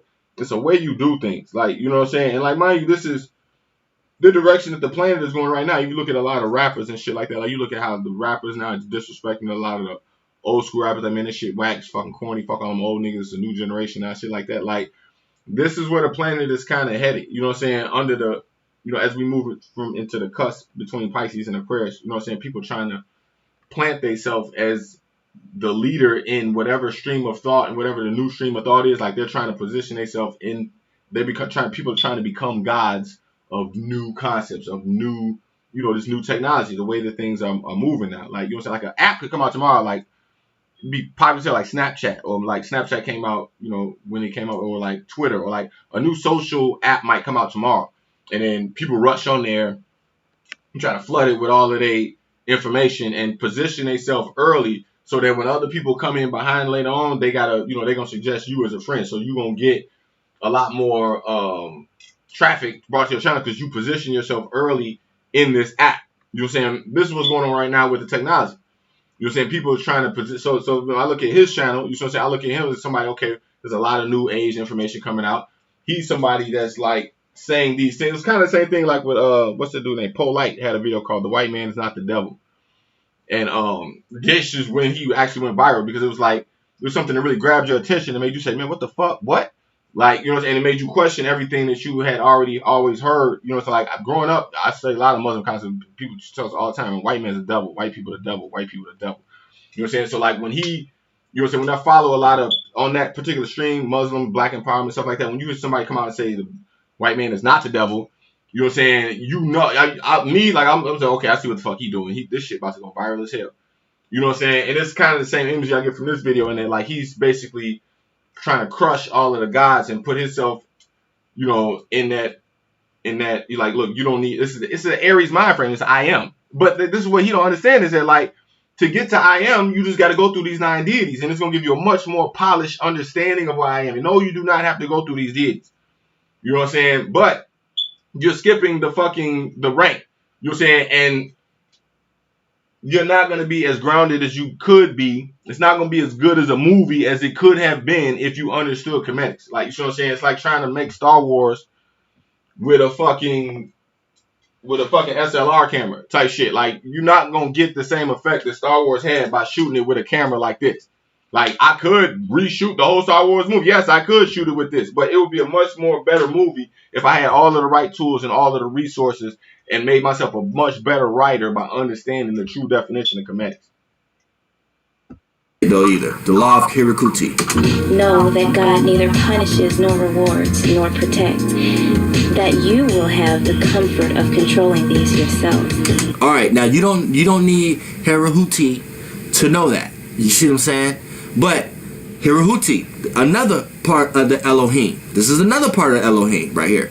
They telling you, know that God neither punishes nor rewards nor protects. That you will have the comfort or controller. So he's letting you know what you is. You see what I'm saying? So Maat and Herakahuti, these part of Elohim members. You see what I'm saying? Because they don't need any sacrifice. Like the first 1 and 2 laws. Like the first motherfuckers. They don't need sacrifice. They don't need praise. They don't need none of that. They just telling you what the fuck they do. And if you apply yourself with it, then you're on their good side. You see what I'm saying? So Maat and Hirahuti, they Elohim members. They're part of the Elohim. So I don't got nothing against this motherfucker either. Anybody who just telling you what it is with no agenda, even though that Maat have an agenda, but she's letting you know she needs you in order for it to carry out. So it's your choice if you give it to her or not. You can't hate on that. Hirahuti.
Thank you for telling me there's no sound.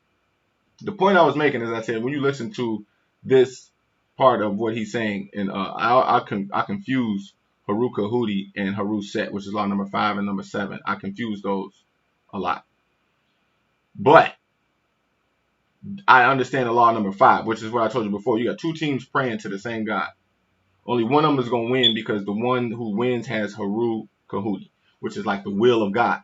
And like he just told you in that interpretation, what they said is that you know God neither punishes nor rewards, is that you have the ability to manifest these for yourself. Now that's the point of his whole video. You see what I'm saying? But they're telling that all he's telling you is law number 5, but he's skipping the fucking whole rank, the chain of command, just to tell you something that's in the law already, which is law number 5. Is that like even when you understand all of these deities, it's still up to you. This is law number 5, and this is why he's I don't want to say he's contradicting himself, but he's the laws are making the point for him. So it's like, what is the point of going against the laws when you actually agree with what the shit is saying? It's they're making the same points, and if you understood these laws, you will be able to give a much better argument, because all laws are covered in the Kemetic principle, in the 9 principles. All fucking grounds are covered. I cannot express this. I cannot even. He's telling you this in there. He just went through law number 4 and number 5 when he actually went to explain. He's telling you that, okay, well, these are councils of the Elohim. Well, you know what I'm saying? All of these, the concept of Elohim is all based in Kemetic principles. All of this shit came out before. All these interpretations came before the Elohim, before Jude, before Christ, before all of these things that was Kemetic. You know what I'm saying? And this is what all of the religions, all the astrology, all of these things borrow from these concepts, and they just fine tune the Kemetics. But trust me, they used the Kemetics to get to the points that they was making, because Kemetics was like, it was thoughts before thoughts. It was like, this is how to think type shit. You know what I'm saying? So you cannot go against the Kemetics without running into the fact that, like, hey man, everything that you saying is right there in the goddamn Kemetics. And this is what he's experiencing when he ran into law number 5. And that's why he's telling you he's agreed with it. And this is cardinal shit, is that they'll tell you some shit, but then they'll still take both sides of the argument. Motherfucker, he's telling you God ain't gonna punish punish you, reward you, or protect you. They let you know what the fuck it is. So that's these motherfuckers right here is letting you know you already have these motherfucking qualities. You have the power of protection. You have the power of punishing. You have the power of rewarding. See what I'm saying? Number 6, Law of Haru. Our Law of Haru. Let's see what Law of Haru talking about. You have the power but not the right to ignore God's law. Choose to follow the law of God with love and joy that grows out of understanding and the wisdom and power of God. All right, Haru. Maat, Haru, and Haruti, whatever the motherfucker. Now these motherfuckers is on my good side right now. You see what I'm saying? Because this law, which you don't need these laws to know that, but this is what they're telling you. You don't need us to know this. So I respect their energy. You know what I'm saying? It say you have the power, but not the right to ignore God's law. Now, you got the power to ignore it, but it's saying you don't got the right. Now, I don't know about the right. You got the right to do whatever the fuck you want to do. Like, you know what I'm saying? But it's saying you ain't got the right because you up under a God Elohim law in a certain way. So, you know what I'm saying? This is a little more dense, a little bit more physical, a little bit more reality based. But at the same time, you know, it's not as high up as Haruti and Mahat. You know what I'm saying? He's Lord, he's more demi than the other demis. You know what I'm saying? The Elohim, they're demigods, but a high altitude. He's like on earth already. This motherfucker is on earth like the ones before Ma'at and Haruti. You know what I'm saying? This Haru motherfucker is on earth. So he's like a motherfucker preacher. Haru is a preacher.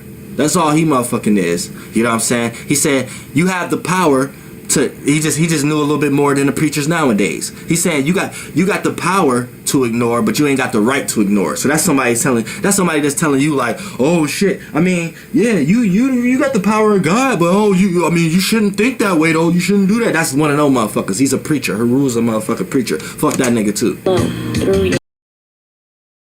Pause. The amount of disrespect in this video.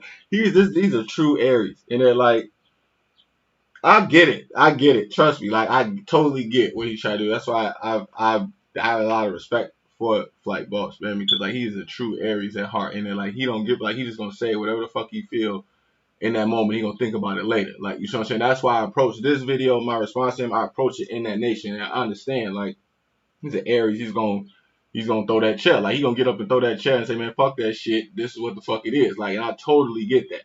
But you gotta understand the patience behind like what we call a Taurus verse, and then like me, I'm an Aquarius, and it was the Kemit was taught to me by a guy named Poe, who was a Taurus. You know what I'm saying? So the Taurus verse, my Taurus understanding of Kemetics gives me a certain amount of patience and understanding of why people do the things that they do, and that's why I can totally understand why he's saying what he's saying.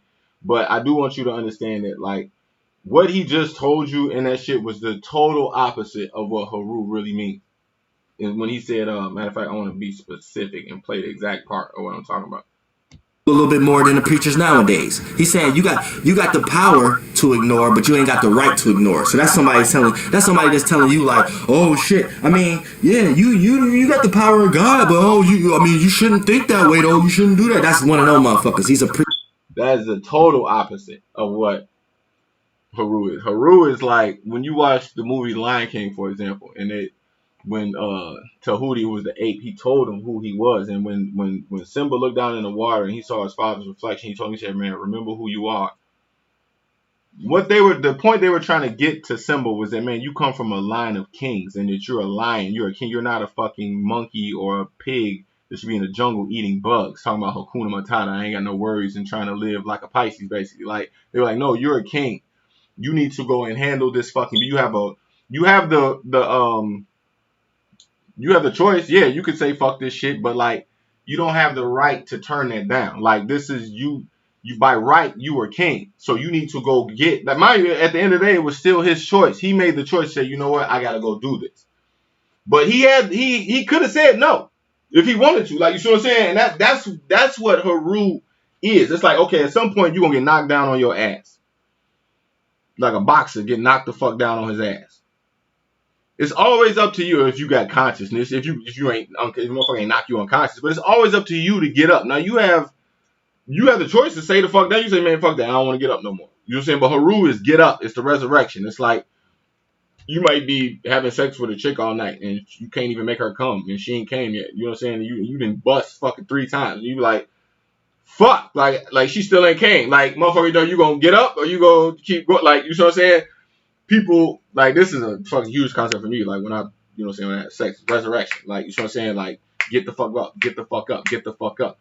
Sexual energy is real good when you understand Haru. Like, you know what I'm saying? Your stamina, you're able to, like, focus the concept of sexual energy. Like, you know what I'm saying? And where you place it. Like, not trying to hurry up and come. Like, a lot of guys fuck to, the goal is to come and have an orgasm. You know what I'm saying? Haru, it's not. It's like it's a mutual experience. You know what I'm saying? This is where you study Tantra, you can go way long. You know, it's true when you understand the concept of Haru, which is resurrection.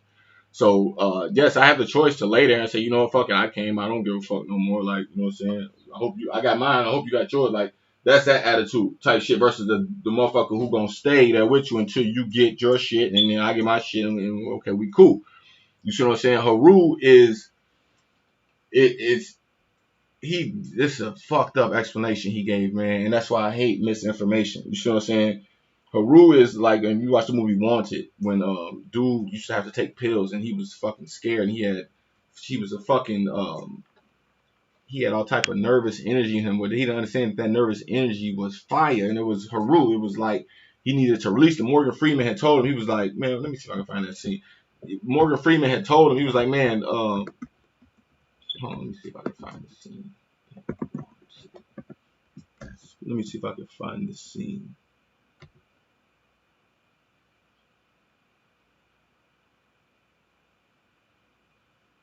Nah, I can't find it. But is this it? Hold on, let me see. Maybe this is it.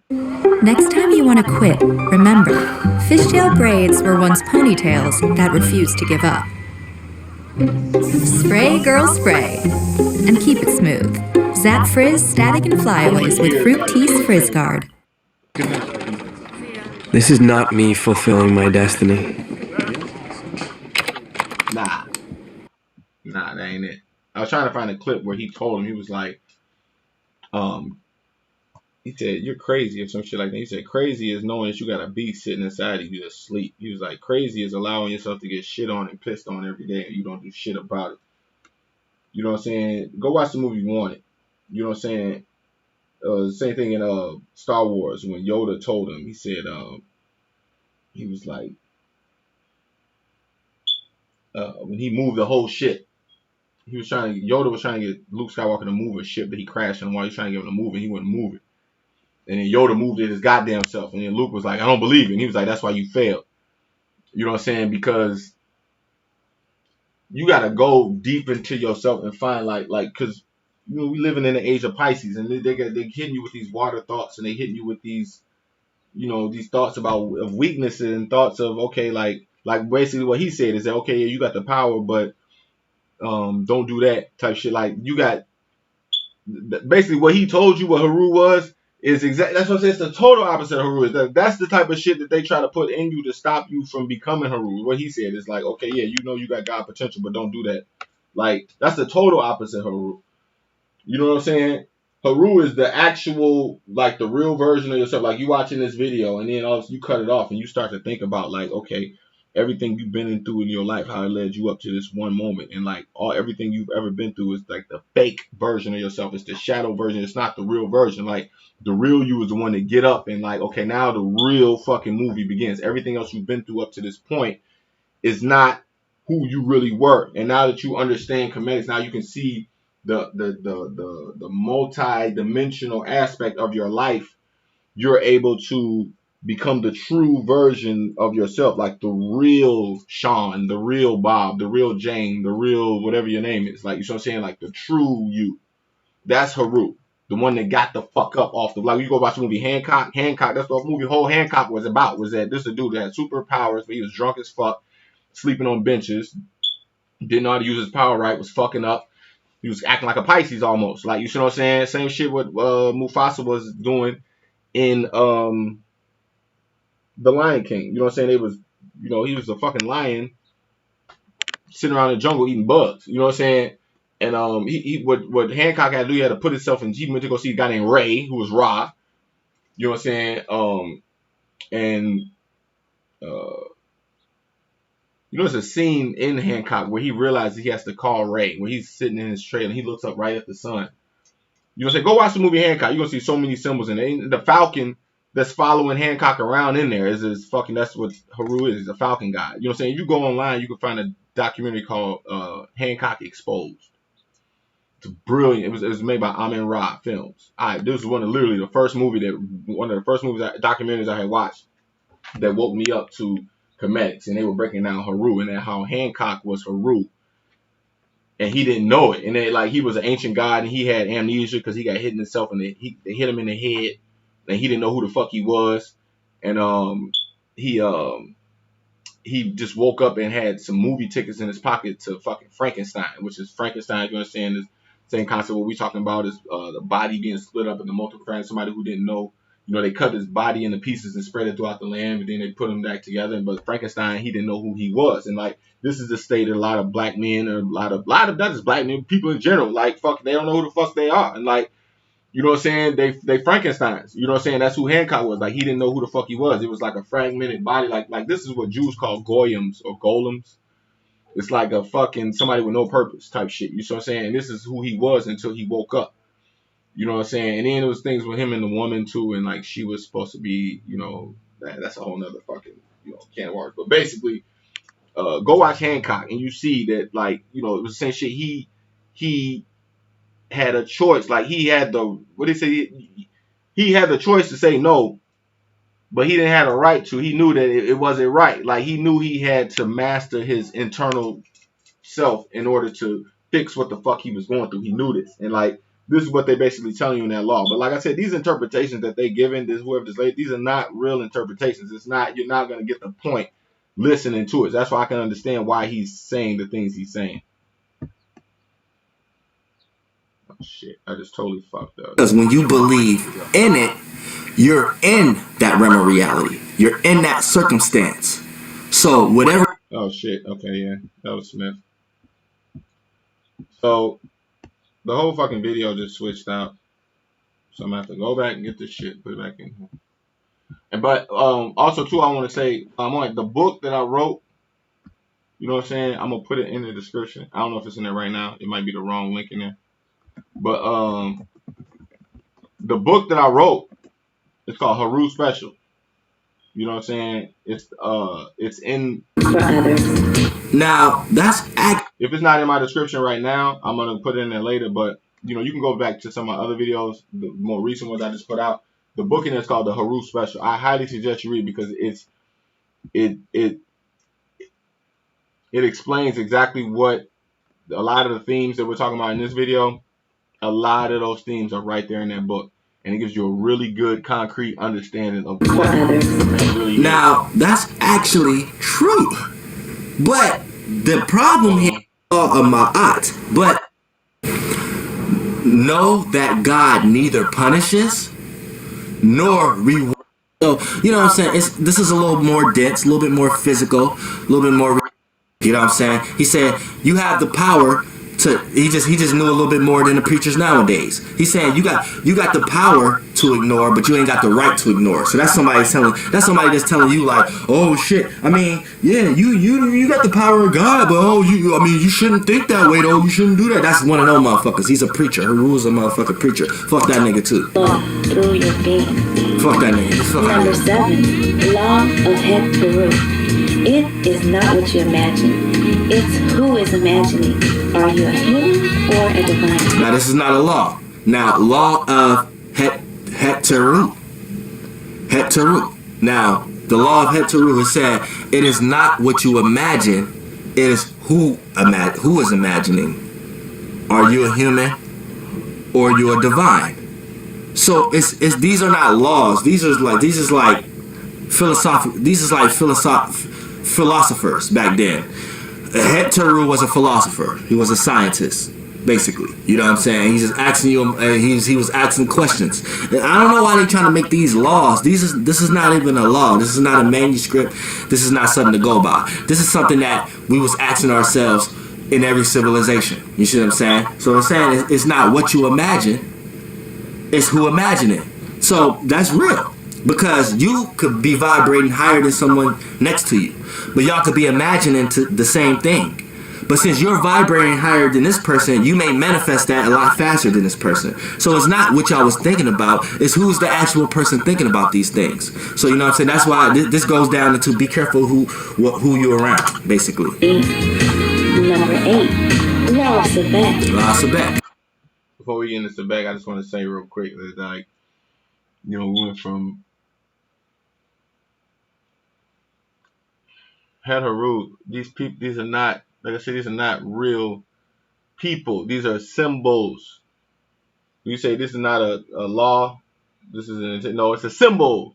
It's a symbol. It's a multi-dimensional concept. There's more sides than one side to it. It's who the fuck is interpreting. It's like a movie. When you watch a movie, like say the meaning of the movie is found in the person who's watching the movie. Like every person give you a different reason, of different parts to stand out to that movie. So when you're talking about Het Haru, it's like it's imagination. It's supreme imagination, but power of imagination and power of belief and power of your imagination. It's like if I told you what Star Wars is about, like you ever meet a dude like to tell you about movie? Oh man, you ain't seen that movie? Oh man, this movie was about this dude met this girl, but the girl didn't know. Like somebody who really get into telling you a story versus somebody who's just like, oh yeah, it was a good movie. It was about this guy and this girl, and they met and they fucking fell in love and then they broke up. Like that's how somebody who's gonna explain the story to you who don't have Het Haru. You know what I'm saying? Versus like somebody who explaining it to you and they gonna make it make sense, not just as a movie, but they gonna make it make sense to your whole life and the way that you view things. Like might even telling you the same story, but the power of the imagination. It's like the different type of gas. Like okay, you put 87 octane gas in your car versus 93 octane gas in your car. Well, your car is gonna perform a lot better if you put the 93 in there versus the 87.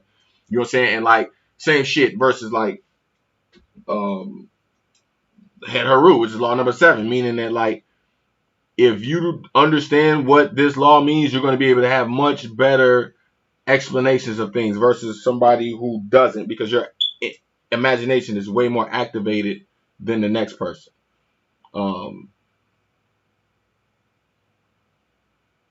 Also, too, we have a concept in Hood called the set lottery, which is like say you went to play the lottery and you got the all the balls is jumping. And then like somebody they shoot up a ball and then they take it and they say 7. And then shoots up another ball and they say 5. And then shoot up another ball and they say 6. And like the pick 3 other day might be 7, 5, 6. Well, like the way Het Haru works was law number 7 is like, say you were supposed to come up with 7, 5, 6, but before they came out there and picked the balls up, like your ticket say 7, 5, 6. But little do you know that right before they kicked this whole shit off, they took 7 out of this bin, they took 5 out of this bin, and they took 6 out of this bin. So the numbers are going, and then all of a sudden 1 pop up, and then 3 pop up, and then 4 pop up. And you like, oh shit, man, my shit says 7, 5, 6. Well, little do you know, they took 7, 5, 6 out the box. So like, yeah, you were supposed to hit the fucking lottery today, but they took your fucking numbers out, so you lost. And like, this is exactly what the fuck. The set lottery is exactly what you're dealing with people who don't understand Kemetics. It's like the whole thought. This is the wrong thought. You weren't even supposed to think that thought. You were supposed to think a whole other thought. But because you don't have the understanding of the Kemetics, because you don't understand 1, 2, 3, 4, 5, 6, 7, 8, 9, because you don't understand what these concepts mean, you had a whole nother motherfucking thought that kind of was close, but it wasn't the right fucking thought. It wasn't clear. You didn't hit the fucking lottery. They took your numbers out. You see what I'm saying? And this is the state of a lot of people who do astrology, a lot of people who write books, a lot of people who are creators. They don't have the basic understanding of the numbers from the beginning of knowledge. Before there was knowledge, it was just numbers. There was no words. You understood. This is 1, 2, 3, 4, 5, 6, 7, 8, 9. Like you study vortex mathematics, which is a whole nother, like if you take this, what I'm telling you, and then go study vortex mathematics, which is a whole nother type of mathematics. This is like 1 and 1 is 2, 2 and 2 is 4, 4 and 4 is 8, 8 and 8 is 16, which is really 7. 16 is 32, which is really 5. 32 and 32 is 64, which is really 1. And then you starting over. So like 64 is, 64 is 128, which is 2. You know what I'm saying? If you add them all up, you know what I'm saying? Then 128 is what, 256, which is 4. Over. I might be doing it wrong. You know what I'm saying? But it's like it's a doubling sequence. You know what I'm saying? So like when you understand comedics and then you translate that into vortex mathematics, you're able to see like infinity unfold one tick at a time. Like, and you really start to see synchronicity of things. Like you really start to see things before they happen. Like a fly will fly past you, and then you'll kind of look like, oh shit, some shit about to happen. Like, you know what I'm saying? Like this is like taking comedics to the next level. Like when you can read the language of flies and fucking like what they call fruit flies. So like you can hear the language of the birds, and like you kind of just see the synchronicities in ways that like a lot of people can't even see at all. You know what I'm saying? Take these concepts of what I'm saying and go study vortex mathematics. You know what I'm saying? You see how infinity unfolds. But the imagination, Het Haru, I always confuse Het Haru and Haru Kahudi. You know what I'm saying? But Het Haru, law number 7, everything I'm telling you in this video is all way more precise. It fits directly into your subconscious so perfectly because I understand law number 7. And I'm choosing my words very carefully to paint the picture in your fucking head. Like, you see what I'm saying? It's like an artist with a paintbrush. And like if a motherfucker told you, I want you to paint this fruit, abstract architecture, we're going to paint this fruit. Well, you're going to get fucking, you get 20 different people paint the picture, you're going to get 20 different people, different interpretations. You see what I'm saying? But the person who sits there and outlines it with a pencil first and at least takes the time to give a structure to it before they start painting, that's going to be the person who's going to have the best paint 9 times out of 10. You see what I'm saying? And this is what law number 7 does. Het Haru. It's like it gives a bowl for your for the motherfuckers to pour your imagination. This is why they call Aquarius the water bearer, because they're pouring out water. Well, yeah, we like to pour out water, but you want to make sure that the container can hold the amount of information that you're pouring in here. Because if not, it's just going to overflow and go on to somebody else who has a bigger cup type shit, or who has a bigger bowl. Like, you see what I'm saying?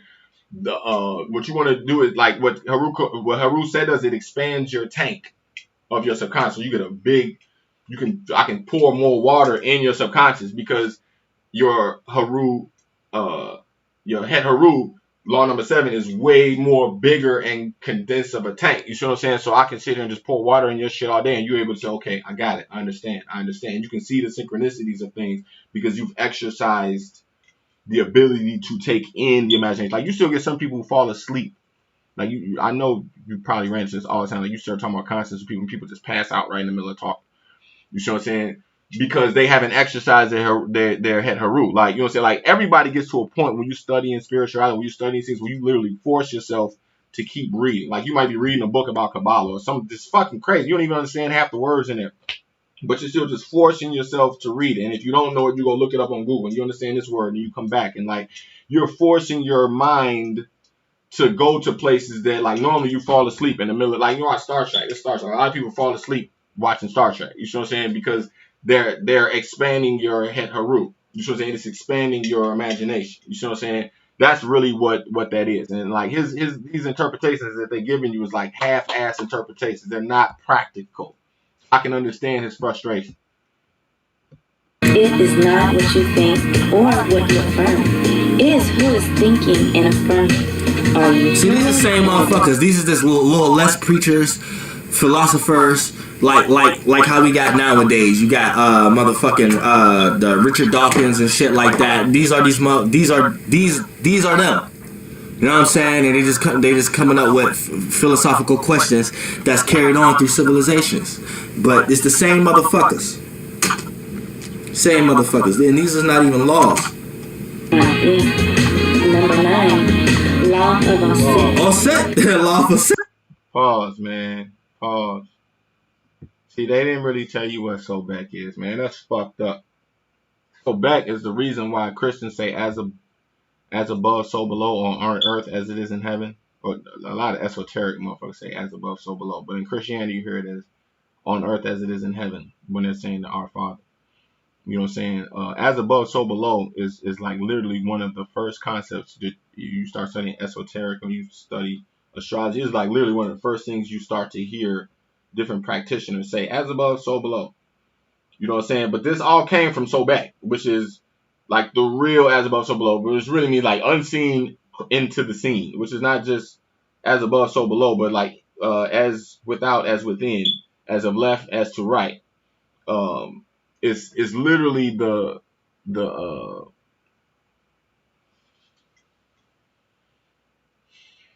I guess in science they would call it hydrogen. It's like the potential of things. It's the potential to see, like if you walk in a room, like you walk in a house, an empty house, there's no furniture, none in it. Okay, if you sit in that house and you start imagining, like, okay, I would put my TV here, I put my couch here, I put my bed here, I put this here. Like you start to see the potential. Like, you know what I'm saying? This is literally so bad. Like you might even see like some commercials they have now for like IKEA.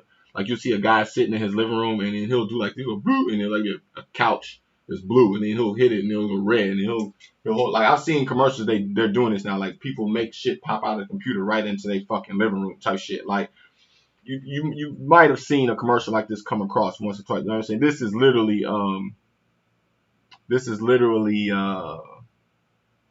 so bad, or like I said before, like a football play. You know what I'm saying? Like calling a football play and making it play out. It's the unseen crossing over into the scene.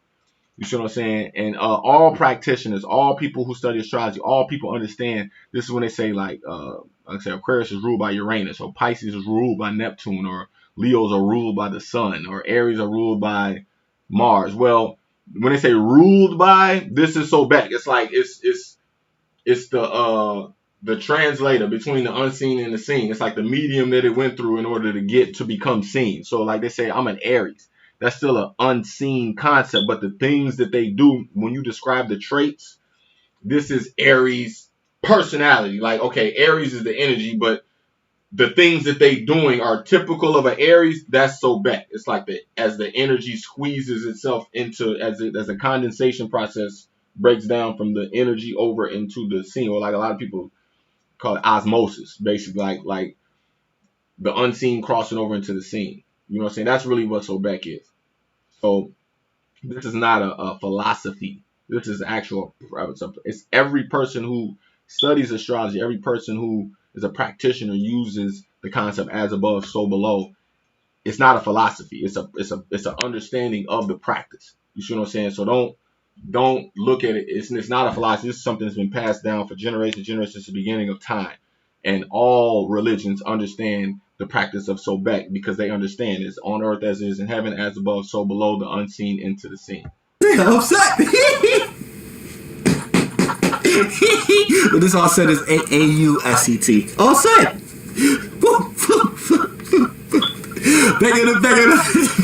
Let's see this law. Prepare to sacrifice everything to become the vessel of God on earth, and you will, in turn, receive everything. No, fuck Offset now. Fuck Offset now. Fuck Offset now.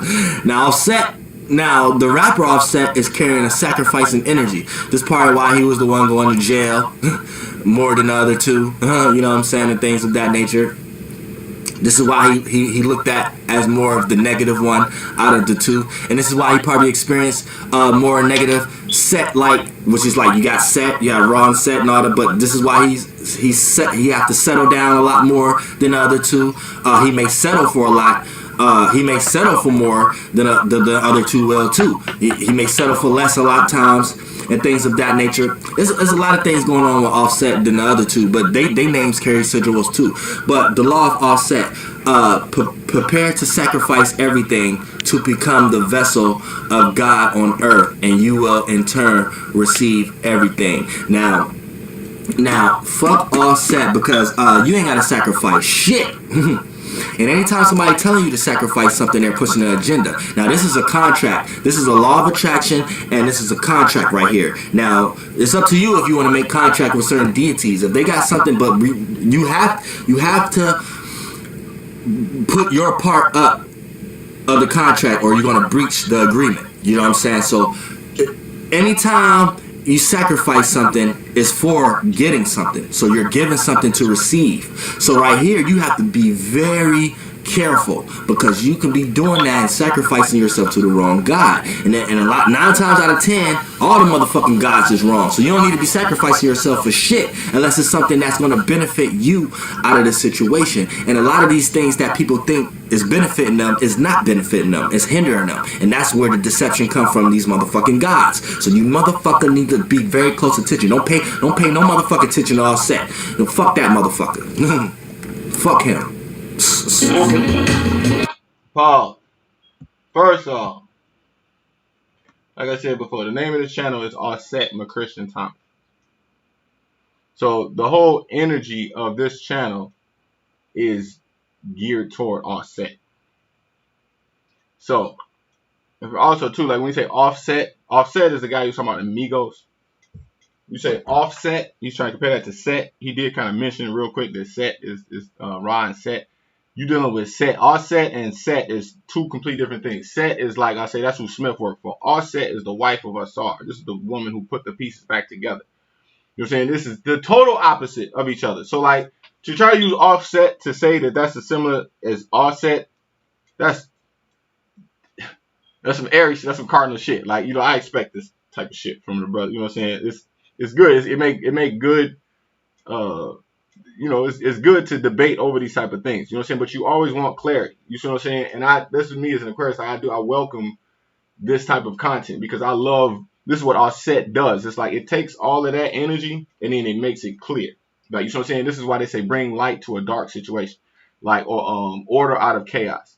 And that, like, this is the concepts he's breaking in here are cluttered, dark concepts, and then Offset comes along and puts the pieces back together and make it make sense. So this is supreme manifestation of what you getting from this channel. And watching this video right now, you're watching Offset work. It's like, okay, they done they done fragmented the body, and I'm coming and putting the pieces back together. This is literally the meaning of Offset.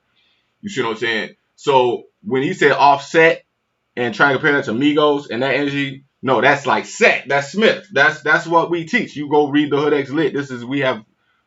I got over 150 jewels breaking all of these exact same concepts down. This is not me like responding to him. Like, no, these laws was already fucking written. I'm just using myself as a vessel to translate the laws. And this is why, you know, people say the pyramids are a time travel device. And that, like, I do, like, eventually I will go to Kemit, or they call Egypt, and go see the pyramid. My father went and my mom went, you know what I'm saying? And eventually I'm gonna go, you know what I'm saying? But it's like a time travel device. And that, like, when you look at X-Men Apocalypse, kind of like what Apocalypse did, is that he was using in the beginning, they was, you know, it's just, when you say time travel, it's like literally a spirit just jumping from body to body down the you know, throughout time. So like me, yes, I've channeled Offset energy, I've channeled all of the deities' energy, and I can feel them in myself. I feel them, you know what I'm saying, take over part of my energy, you know what I'm saying? But I always have free will. I'm always able to control, you know what I'm saying, my thoughts. It's not like they literally take over my body. It's like, no, I ask them to come in and guide me. It's not like they're arresting me, putting me in handcuffs and putting my body in a corner somewhere and they done literally took over my body. No, that's what Smith do. Like, Smith would do, like, when your lower chakras gain control of you, yeah, they will literally take you, put you in a corner, have you do some wild shit, and then later on when you realize you was caught on tape doing some crazy shit, you be looking at the tape like, oh shit. You know what I'm saying? And then you be like, damn, like, what the fuck even got in me? I don't know what the fuck I was thinking. Well, that's Smith. That's Set. So that's a totally different energy. Whereas, like, me sitting and talking to you right now, I'm fully aware of the energy that I'm channeling for Offset, and then me translating and giving it to you. I'm fully aware of both of these energies. It's not like Offset then took over my body and I'm not fucking aware of who the fuck I am. You see what I'm saying? And that's kind of what he was trying to tell you in that video. And they're like, okay, Offset is is somebody who basically is channeling themselves through the member of Migos and causing chaos in his life. You see what I'm saying? And the other thing too is, like he said in this video, same thing, he called Offset as a him when it's really a her. You see what I'm saying? We said fuck him. It just made me like, fuck, dog. Like, that's not you putting out information without fully understanding. Be very close attention. Don't pay no motherfucking attention to Offset. You know, fuck that motherfucker. Fuck him. Offset is a female. My name is not Offset. My channel is called Offset, but I'm K-Blao. I'm not Offset. You see what I'm saying? But Offset is a her, not a him, which only makes your argument a lot more hard to watch, especially somebody who's subscribed to your channel. Like I've been following his videos for fucking years. You know what I'm saying? But when I saw this video, it was very difficult to watch him saying these things because like on the, I take his videos very serious. You know what I'm saying? I'm a huge fan of his channel. So to watch him make these mistakes was fucking brutal for me to watch. You know what I'm saying? That's why, me making this video, I want to understand it's all in the name of knowledge and information. I have huge respect for Doelow, you know what I'm saying, his channel, everything. I know he Aries. He probably won't even give a fuck. He probably put out a video ether in my ass regardless if I said all this shit, because I understand Aries energy, you know what I'm saying? I hope he don't, you know what I'm saying? But the reality is that if it happens, I wouldn't be surprised it's an Aries. But you know what I'm saying? The things that you're saying in this video, they really do. They need to be corrected, not for the sake of an ego, not for the sake of challenge. You know what I'm saying? Under the Aries energy, that's not what I'm on at all. It's not a challenge. It's not a fucking none of that shit. It's just like it needs to be corrected just for the sake of like this is what the fuck this shit really is. And I just want everybody to be clear in the understanding and they understand. That's the purpose of this video. Yeah. Name one being who received everything. You don't got no fucking being on this earth that received every fucking thing. Who got everything here? Name one being who got everything here. And you're gonna have a bunch of people on Kemit who wanna argue, well, I don't think it was anybody who fully gave themselves because of all these programs and shit here. I fuck that and fuck all set.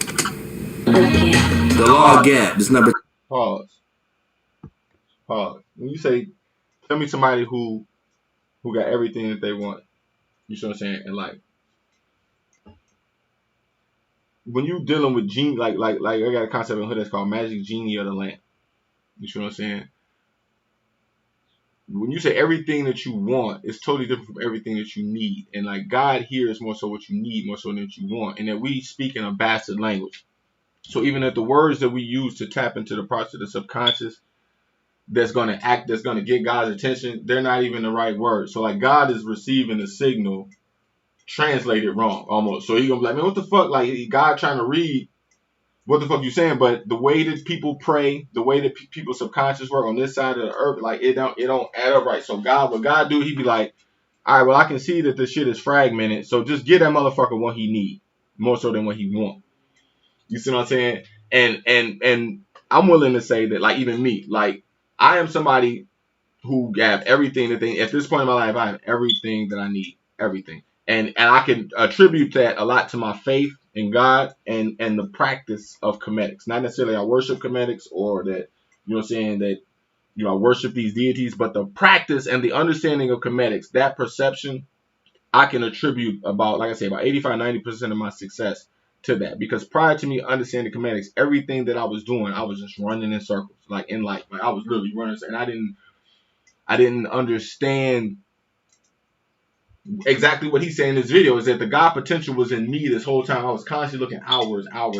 But like it was literally comedics that gave me that internal structure that I needed in order to get me to appreciate my success. I never appreciated my success. The little victories that I was having in life, I never celebrated them. I didn't even care. Like I was just constantly just moving forward. And I didn't understand the kingly nature of how to properly give a ceremony, how to properly speak, how to properly treat your house as a kingdom, treat myself as a king. Like, I didn't understand these things until I studied comedics. You know what I'm saying? And like I say so many times, the kingdom is in myself. And it like just me understanding all of these concepts alone, it gives me everything I need in life. You know what I'm saying? Even if you know what I'm saying, I want a Ferrari. Like, so I might not get a Ferrari. You know what I'm saying? I really don't want a Ferrari per se, because like you attract more attention. But like just to say, for example, I wanted a Ferrari. Like, you see what I'm saying? Or I wanted a bigger house, like type shit. Like, I just closed on it. I don't share this type of information on my channel. But I just closed on my second house, which was really 2 houses, and once was really 3 houses. Like, I just closed on my house 4 days ago.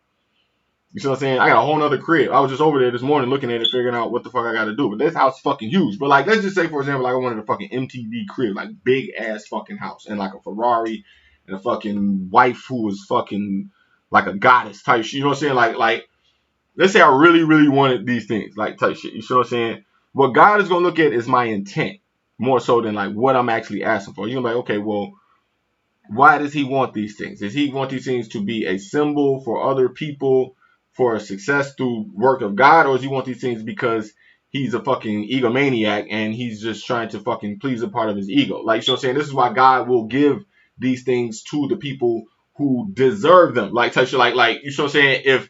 If I wanted to be that type of person that was online, like, you know what I'm saying? I used to wanted to do this shit. Like, hey, I got 5 fucking Ferraris and I got this car and I got, like, you know what I'm saying? If I really, really wanted that, I would put my mind to that shit, and I would get it, especially knowing the shit that I know. But like, what I realized is that like, I don't want that. What do I really want? I want clarity. I want understanding concretely of who I am and my purpose on this planet. You see what I'm saying? And a lot of the content that people get on this channel and things I'm saying play directly into that. You see what I'm saying? I have everything that I need in life. Now, do I have everything that I necessarily want? No, but a lot of things I'm fully aware of the things that I want are just catered to my fucking ego. I don't necessarily need these things. You see what I'm saying? And it was a joke, real quick. It was a joke a guy had told me one time. He said, guy walked into a bar and he pulled out a fucking box and put it up on the bar. And he opened up the box and it was a little fucking guy this big came out and started playing the fucking piano. Mind you, the guy was about this fucking big. Now the bartender's looking at this shit like, what the fuck? This is a real person about 6 inches tall playing the piano right here on my bar. And he's like, what the fuck is this? And the guy's like, man, don't. You just want to get out and play the piano. Don't even talk to him. He's a fucked up genie. He said, but he's a genie. He said, yeah, he's a genie. He can't fucking hear. And he said, what? And he said, what do you mean? He said, well, he grants you any wish that you want, but you got to yell it because he don't fucking hear. And like 9 times out of 10, he fucks it up all the time. So he says, bullshit. Let me try. He said, look, I'm telling you, do not do this shit. He's going to fuck it up. She goes, all right, no, fuck that. Just give me my chip. Let me try. He said, all right, go right ahead. So he taps the little guy on the shoulder. He says, hey. And the guy says, what? He points. He says, so he looks at him. He goes, what do you want? And the bartender, he's thinking. He said, I wish I had $1 million. And then the guy says, what? He says, $1 million. I want $1 million. He goes, okay. And he snaps his finger. And then all of a sudden, there's like 1 million fucking ducks just come flying through there. There's like ducks everywhere. There's ducks in the toilet. There's ducks on the pool table. It's like 1 million ducks all in the fucking bar. It's just fucking ducks coming through the fucking ceiling, through the fucking chimney. They're coming out the. It's just 1 million ducks all in the fucking bar. So the bartender's like, wait, what the fuck is this? I said $1 million, not 1 million ducks. And the guy said, didn't I fucking tell you? No, I mean, it's fucking ducks everywhere. Like, he's like, didn't I fucking tell you, do not do this shit because you done fucked up. He can't fucking hear. That's the fuck I was trying to tell you. He said, man, that's fucked up, man. I should get another wish, man. Let me get another wish. He said, no, you can't get a wish. You only get one wish. Do you really think I asked for a fucking 12-inch pianist? So what you want and what you get a lot of times is translated just like that. Like, you know what I'm saying? What you really want a lot of times ask for, the way God hear it, he don't hear it the way you say it. You see what I'm saying? So this is why, like, I did a class once. I took a class on how Jews pray. And one of the things they were saying is that, like, Jews be asked, like, that's why the only prayer I say is the Lord's Prayer, which is, our Father who art in heaven, hallowed be thy name, thy kingdom come, thy will be done on earth as it. You know, I only say that prayer. I don't pray to God, and I don't pray to God like Santa Claus and ask for things like, God, can you please give me a house? God, please give me a car.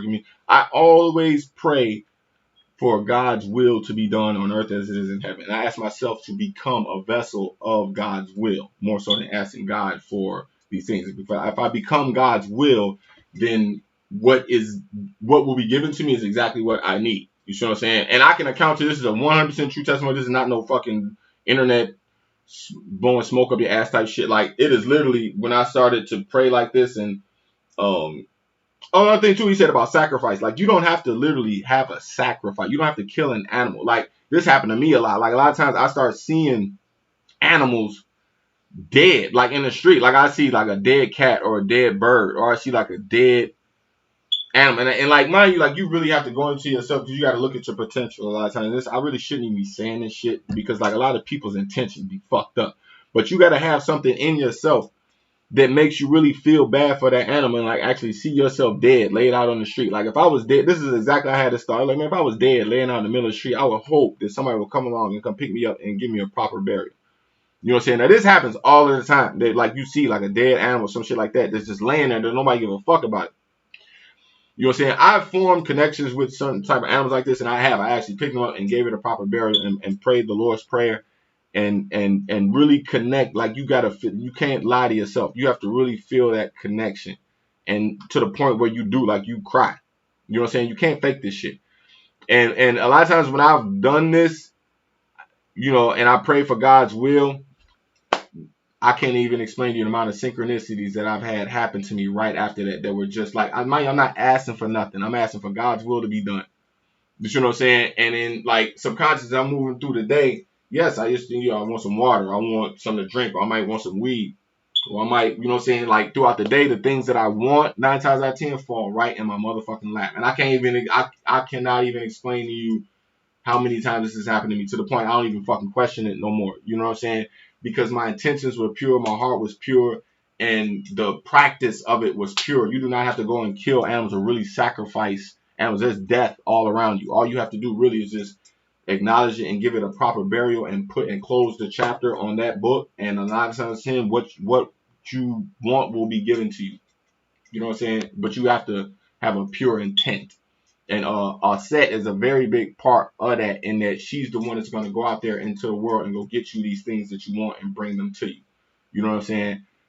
As long as your intent is pure and that you are doing it to help people. And that's the other thing too. Like a lot of people come across my channel, they think I'm on here talking shit until you really start to go through my videos and you really see that I'm really trying to help people. You know what I'm saying? It just takes a while to get used to the brutal truth that you hear in my video.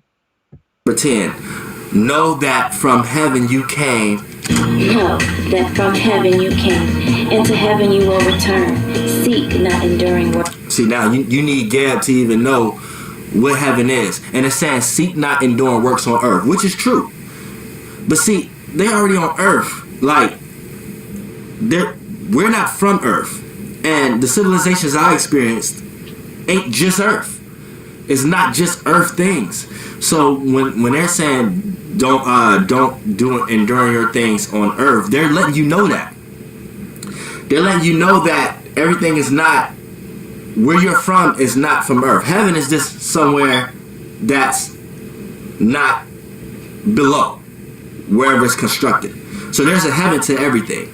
There's a heaven to earth. There's a heaven to another earth. There's a heaven to another planet. There's a heaven to space. Anything that has a roof over it, not a roof over it, but anything that's over the below aspects of something will be the heaven of it.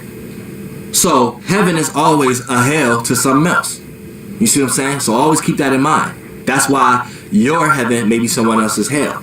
There's always a hell to a heaven. There's always a heaven to a hell.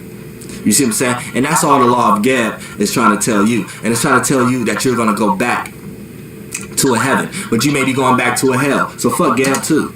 Don't forget these names. Everybody I told you. This is just super, super, super disrespectful. I fucked with him though. I see why he doing what he doing though. You know what I'm saying? But Gab is one. When you look at number 10, 1-0, you're looking at Asar, which is 1, looking at 0, which is 1-0. So he's realized he done been through all 9 chambers, and like they say, you came from heaven, and to heaven you gonna return. So like, this is you got all this information. You didn't have to die to get this information. Most people don't have these levels of understanding about life until they die. Like, you really got to die to understand all these things. It ain't until you dead and you like, oh shit. But like, that concept alone is like, wait, what? Like, how the fuck you gonna be dead and understand something if you dead? Type shit. But well, guess what? Like, by understanding Kemetic science and applying to your life, you died, but you didn't physically die. The old you is dead. Now you see things for what they really are. So like, this is the resurrection. This is Haru. So it takes about 9 months. Like, if you really practice these things on a day-to-day basis for 9 months, you start to see the synchronicity of Kemetic. It's like a baby being born. They say it take a baby 9 months to form. When you really start practicing Kemetic, it's just like the 7 chakras. Like, if you study astrology, like, it takes a while for this shit to really embed itself into your subconscious, where you see it play out on a day-to-day basis. But there's no doubt in the synchronicity of things where you see Kemetics on a day-to-day basis. And this is like literally where I'm at. I see fucking Haru all the time. I see Het Haru all the time. I fucking use Haru Set all the time. I fucking see Sobek all the time. I see this shit all the time. So you cannot tell me that these things are not real and that these things do not have, there's not a certain energy to things. And that Kemetics is literally the root of every spiritual thought that I've ever had, even when I'm giving tarot interpretations, even when I'm giving astrology interpretations. Trust me, Kemet is always at the root of every fucking thought, because it makes sense in the synchronicity of things. And like, it's like a beat. Kemit is like literally the best beat. It's the best instrumental that you could use. It's like, you know what I'm saying? When I'm talking to you right now, trust me, the beat that's playing in my head is fucking Kemit. You know what I'm saying? It's like the beat is what forces you to construct the words that's coming at you. You know what I'm saying? And I'm choosing these words based off the roots of Kemit more so than astrology. And even though I do use astrology words, I use a lot of tarot words. I use a lot of um, words to deal with the chakras and things. You know, I use words. I borrow from Christianity. I borrow from a lot of different dimensions. But ultimately, that shit is all being filtered through Kemit. Because Kemit is gonna make it sound like poetry in motion. It's gonna make it sound real. It's gonna make it's like the hot sauce. Like you sitting there eating regular fucking rice and chicken or beans or whatever the fuck it is, and you ain't got no seasoning, no nothing, or you just eating straight raw chicken. It's like, no, like Kemit is gonna give it the proper seasoning.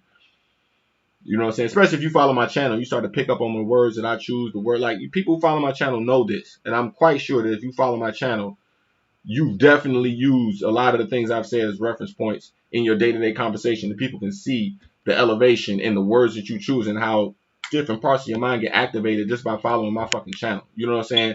And then I have a fucking huge vocabulary and a understanding of the synchronicity of what words to choose to what situations. You know what I'm saying? And like the more you follow my channel, you will like I got a lot of this from Poe who studied comedics. Like a lot of what you hearing from me is Poe, believe it or not, just in an Aquarius form. And it like Poe is a fucking human being walking around. But like eventually Poe will die. But part of him is in me. It's fucking in me. And just like me sitting there talking to you, is that like I know eventually part of me is gonna die, but these videos will sit on the internet forever, and that part of me is gonna live through you. You see what I'm saying? And this is what SP, who's in D Block, Styles P, called the ghost. And that like they say, lock me up, nigga, and my ghost will drift. And that like I know that my ghost is out there. Like Phil Valentine is another part of like Poe's subconscious. Like when I study Phil Valentine, I can see Poe. I see like where Poe's influence came from, a lot of him, and from Phil Valentine, and that, you know what I'm saying, his ghost drift. Like I know Phil Valentine goes all out here through, and this is exactly what I'm quite sure that Flight Boss is doing. You see what I'm saying?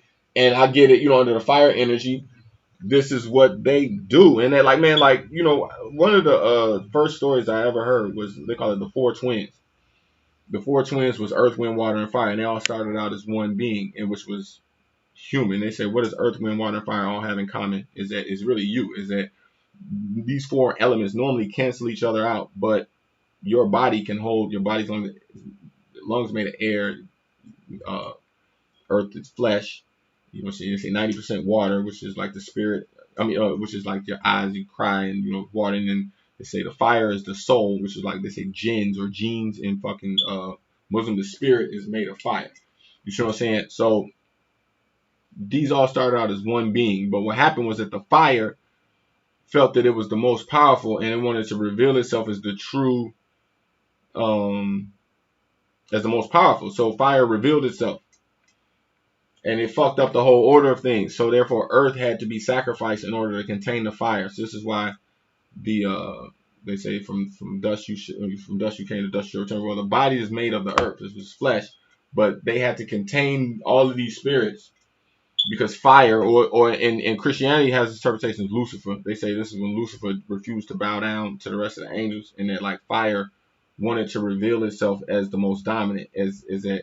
And this is what you still see here today, and that like even though that the soul is contained within the flesh, you still feel the soul trying to break through the flesh to reveal itself as the ultimate. Like you see what I'm saying, or you know, it plays out as ego a lot of the times when you're not aware of it. You see what I'm saying? And like I'm not saying that, you know, Flightball is, you know, egotistical, and like no, but I also know he's a fire sign. A lot of times I expect them to, you know, just totally go against the grain or totally just push everything that you've accepted as truth and just totally fucking just, man, fuck that shit. I'm the one. I can outdo all of this shit. Like, you know what I'm saying? I expect this energy from Aries a lot of times. You know what I'm saying? Because it is necessary in certain regards, because it does. It creates the revolution. It's the shit that's the engine behind all these new ideas flowing out. You know what I'm saying? So even though I disagree with a lot, but damn near about 90% everything he said in this video, I still appreciate him for making a video like that, because it does. It sparks a dialogue. It gets the ideas flowing. It's like, it's the fire. It's the spark. It gets the shit going. You know what I'm saying? This is one thing that's good about Aquarius, is that we can totally disagree with you, but still, insert the information to the people who like y'all who watching it. It's fucking mind blowing type shit. Like, you know what I'm saying? Because I'm not turning it into an egotistical thing. Like, you get literally both sides. Like, anybody who watches this video, you see what I'm saying? You really, it's like, bam. You see what I'm saying? Because this is how Aquarius really work good. This is what I was telling in the other video I made the other day. It's called How Air Signs Think. And it's talking about Aquarius being emotionally attached, is that we welcome debate. You know what I'm saying? And as long as it's in good spirit and as long as we just pushing the information for it, because whoever's watching is gonna get a fucking real good mind blowing experience. You see what I'm saying? And that's really the purpose of this video, not really to shit on Flight Boss and none of that shit, because I have a lot of respect for him, and you know what I'm saying, the things he do. I've learned a lot of shit from his channel. And I just wanted to address the things he was saying in this video because it was reckless as fuck. In his true fashion, you know what I'm saying? That's why I fuck with him at the same time. So I'm gonna play this last little clip and then we're gonna wrap it up. To forget them motherfucking names, let them motherfuckers die and perish, and you recreate the concept of the energy that they're doing. Because look, all these energies is already here. These are just concepts about them. So concepts is the creation of realms of realities and illusions, and you live in these things. So you don't have to live in these things. You can create your own concept to live in around the energy that's already there. You know what I'm saying? Like I say, everything is in the dark. These are just niggas with flashlights that put a flashlight on a certain area in the dark and think that they have information or think that they have a concept about whatever that thing is that they seen in the dark. Fuck that shit. So, destroying gods. I killed all you motherfucking Kemit gods. I ain't kill all you motherfuckers. We gonna come next. But I'm gonna get all you motherfuckers. Every motherfucking religion. We gonna break all you motherfuckers down one by one and learn the art of deduction until we find until we get to the singular one or the singular representation in the external realm that could just be a little piece of the overall. Flight Boss, bitch. Goddamn. Damn. Yeah, so shout out to Flight Boss for making that controversial ass video. Flight Boss, bitch, you know. That's what the fuck he do. That's why I fuck with his channel. But in the totality of things, I just want to be clear about people who study Kemetics. Like I said, my channel name is Offset. So when I do hear people talking like that about Offset, I'm like, wait, hold on. Let's be clear about things, because I don't want nobody following his channel come over my channel and see Offset and he's like, fuck him just because my name is Offset. It's like, no, let's be clear. You know what I'm saying? So I'm gonna go through it real quick. Answer any questions. Where the fuck is this at? Okay, let's see. Any questions? If you got any questions, ask them now or forever hold your peace, because I'm gonna drill through this. Okay, let's see. What a good video to watch. These channels interesting things play out. House of Gangs, networking, wishes humanitarian, the house created by Jupiter after giving Uranus. Aquarius, Saturn, Uranus is Aquarius added to 11th zodiac into this wheel of life. Wow. 11th house made from the 9th house ruler, which is higher knowledge, wisdom, law, etc. Hidden meaning and concepts to shit. When you're able to intentionally understand the power of network through the power of thought. Great set of knowledge. That's a good the houses. I ain't gonna lie, like I need to understand the house, because I went through a course with a guy named Gabriel. He used to fucking drill this shit on me, the houses and the order that they fall in. You know what I'm saying? But I do need to do more research on that. No bullshit. Alex Gonzalez, he looks like the type to pass out while asleep. Damn, it's fucked up. Religions are basically guides to enlightenment. True, just like hospitals are guides to feeling better. You don't go to the hospital if you're not sick. Well, there's no point in hanging out in a church all day if you're already spiritually in tune. Does your sun sign, male, rule your personality and moon your female emotions? Yes, that is true. That is very true. Open to all knowledge. Stay open to all forms of knowledge. Very true. Stay open to all forms of knowledge, but also keep yourself concrete. Make sure you have concrete reference. But that's why I use Kemetics as my ultimate filter, is because I'm open to all religions, but you do need one filter that everything should go through. We do. Aries say whatever we want, especially if we feel controlled. My Aquarius moon sign helps me rationalize. That's true. That's crazy. That's Aquarius sun with Aquarius moon with an Aries sun. Wow, that could be. I see why you should be studying internal work because you're gonna need it. That's a lot of unbalanced energy. You mean Simba? Did I fuck up and say Mufasa or something later? Okay, I must have fucked up earlier. Wrote a paper on Hancock in college. If you wrote a paper on Hancock in college, I highly suggest you go find the documentary by Amin Ra Films called Hancock Exposed. It is a must watch. It is a must watch. Anybody who follow my channel and understand my energy, this is a must watch documentary. I actually might end up playing that shit live on this channel one day, just to fucking because it is great. Hey, do y'all remember the name of the lady who had issues with her parents? She was on here when he did his Ask Me Anything live stream. I was trying to find her channel, but I couldn't. I don't know, but if you go back to that video, I believe all the comments are on that video, just like on this one, so you might be able to find her.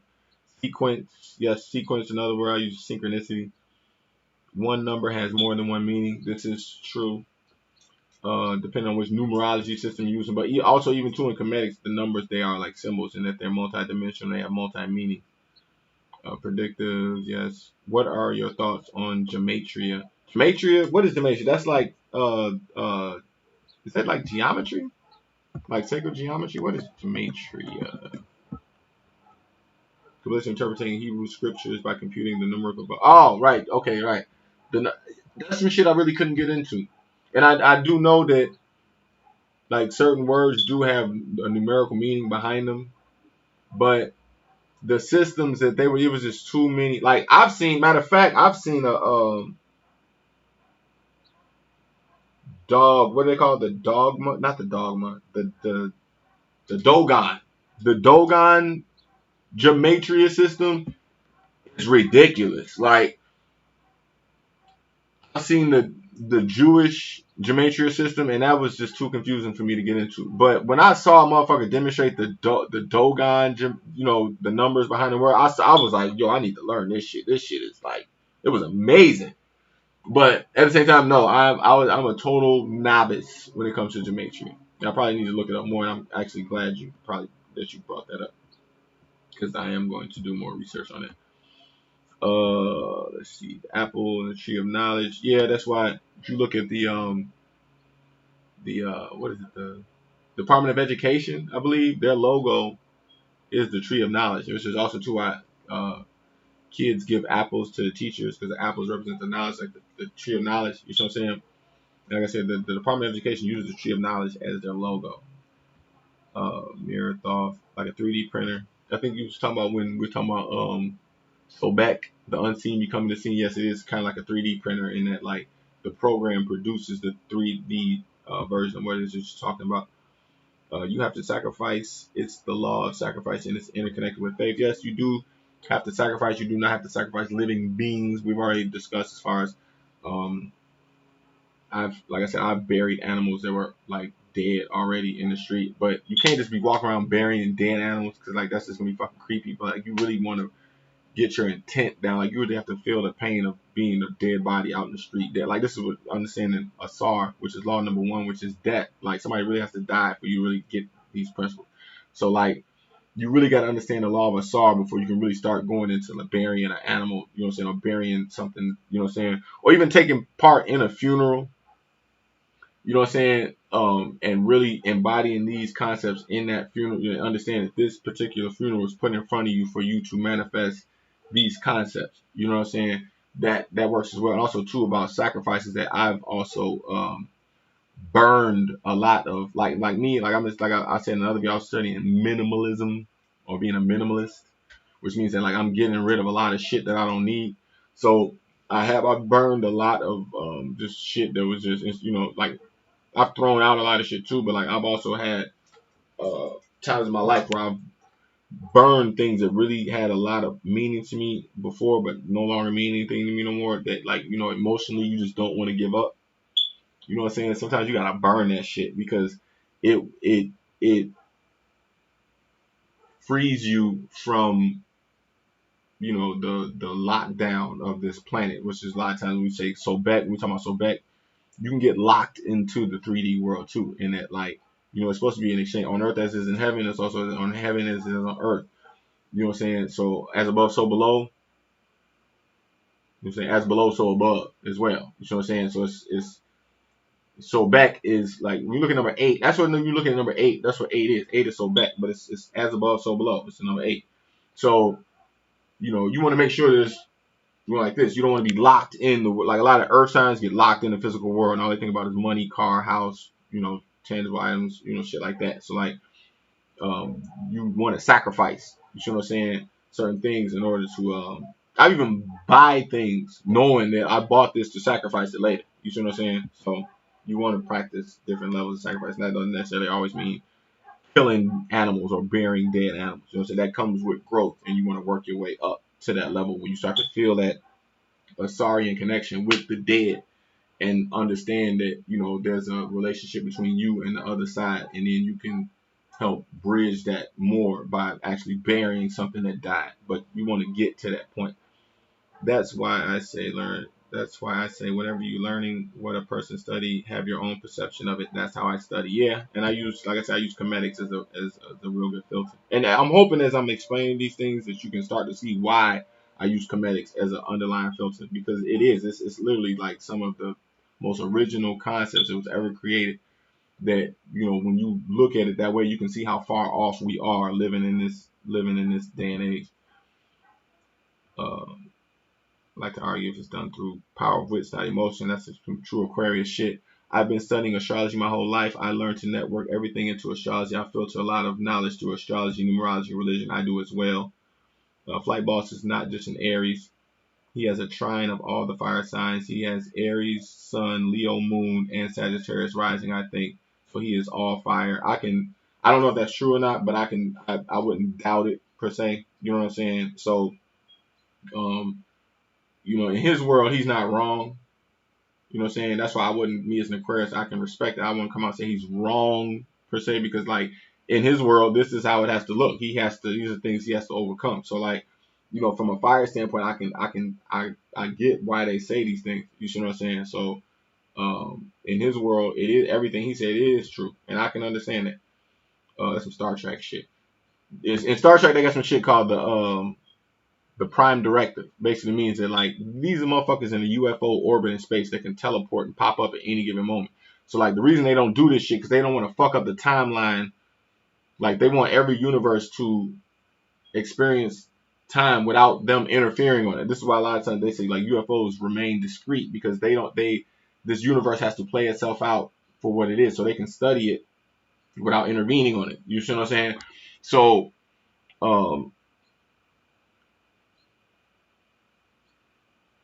me giving you this information, you see what I'm saying? I don't want you to think that like I'm trying to tell you that like this is the way you has to. It's like, no, this is what worked for me. And this is where a lot of people fuck up with studying information and shit like that. Is that like people don't make shit concrete, and they're like the very things that are concrete to me, I'm fully aware that they are abstract to you. And then I can't say that like, look, do it this way, absolutely do it this way, and it's gonna work. But it's like, no, but like what a lot of coaches do is that they say, look, do it this way in the beginning, and then as you get good, you can start to throw your own hot sauce or throw your own style on it. But in the beginning, just practice doing it these ways. You see what I'm saying? But what happens is that what do a lot of people do? They don't bring their own aspect to it, which is Haru. Like this is what Bruce Lee talked about too, about martial arts, is that he said he didn't study one style, he studied all of the styles because he didn't want to get locked into just one type of style. This is what we call Jeet Kune Do, which is what now they call mixed martial arts. Basically, it's like they mix all of the fucking martial arts together. They study this style, they study this style, they study that style, they study that style, and they don't necessarily say one style is better than the other. They incorporate all of these styles depending on what a fight. Ain't no rules, ain't no rules, but like for the most part, anything can happen in a fight. So you don't want to be limited to just one style. This is what Bruce Lee used to get in fights every day on the street because people used to challenge him all the time. So that's why he realized very quickly, I can't just depend on one style to fight with. I got to know all of this shit because he was being challenged by guys who knew kung fu, karate, fucking jujitsu, fucking wrestling. Like he looked at all of this shit. So after they would fight, a lot of times Bruce Lee beat the shit out of him. He said, "Hey man, show me how to do that shit you just did with the leg, the little wrestling move that you did." And they would be looking at him like, "What the fuck did you just say?" Like, you know what I'm saying? Conor McGregor kind of does this too as well. Like he talk a lot of shit, but after he beat your ass, he asks you to teach.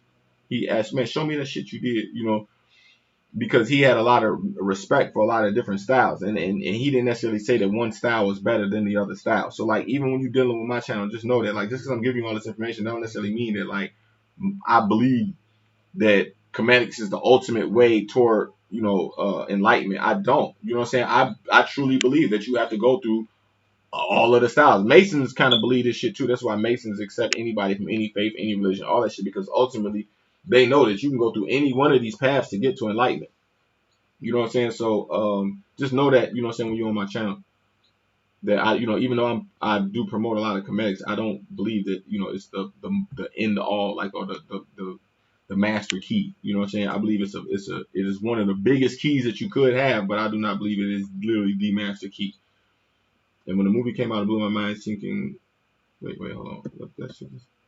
Channel one of the hidden concepts of Hancock, the true meaning of the soulmates, and the hidden reason why people don't understand the real term over 20 years ago. And when the movie came out, it blew my mind, sinking wisdom and manifestation of thoughts into confirmation from the soul. I would love to learn more about the diverse concepts of Hancock. Go watch Hancock Exposed. I might play that shit, but you still should go get it for yourself because it's brilliant. It's by Amin Ra Films.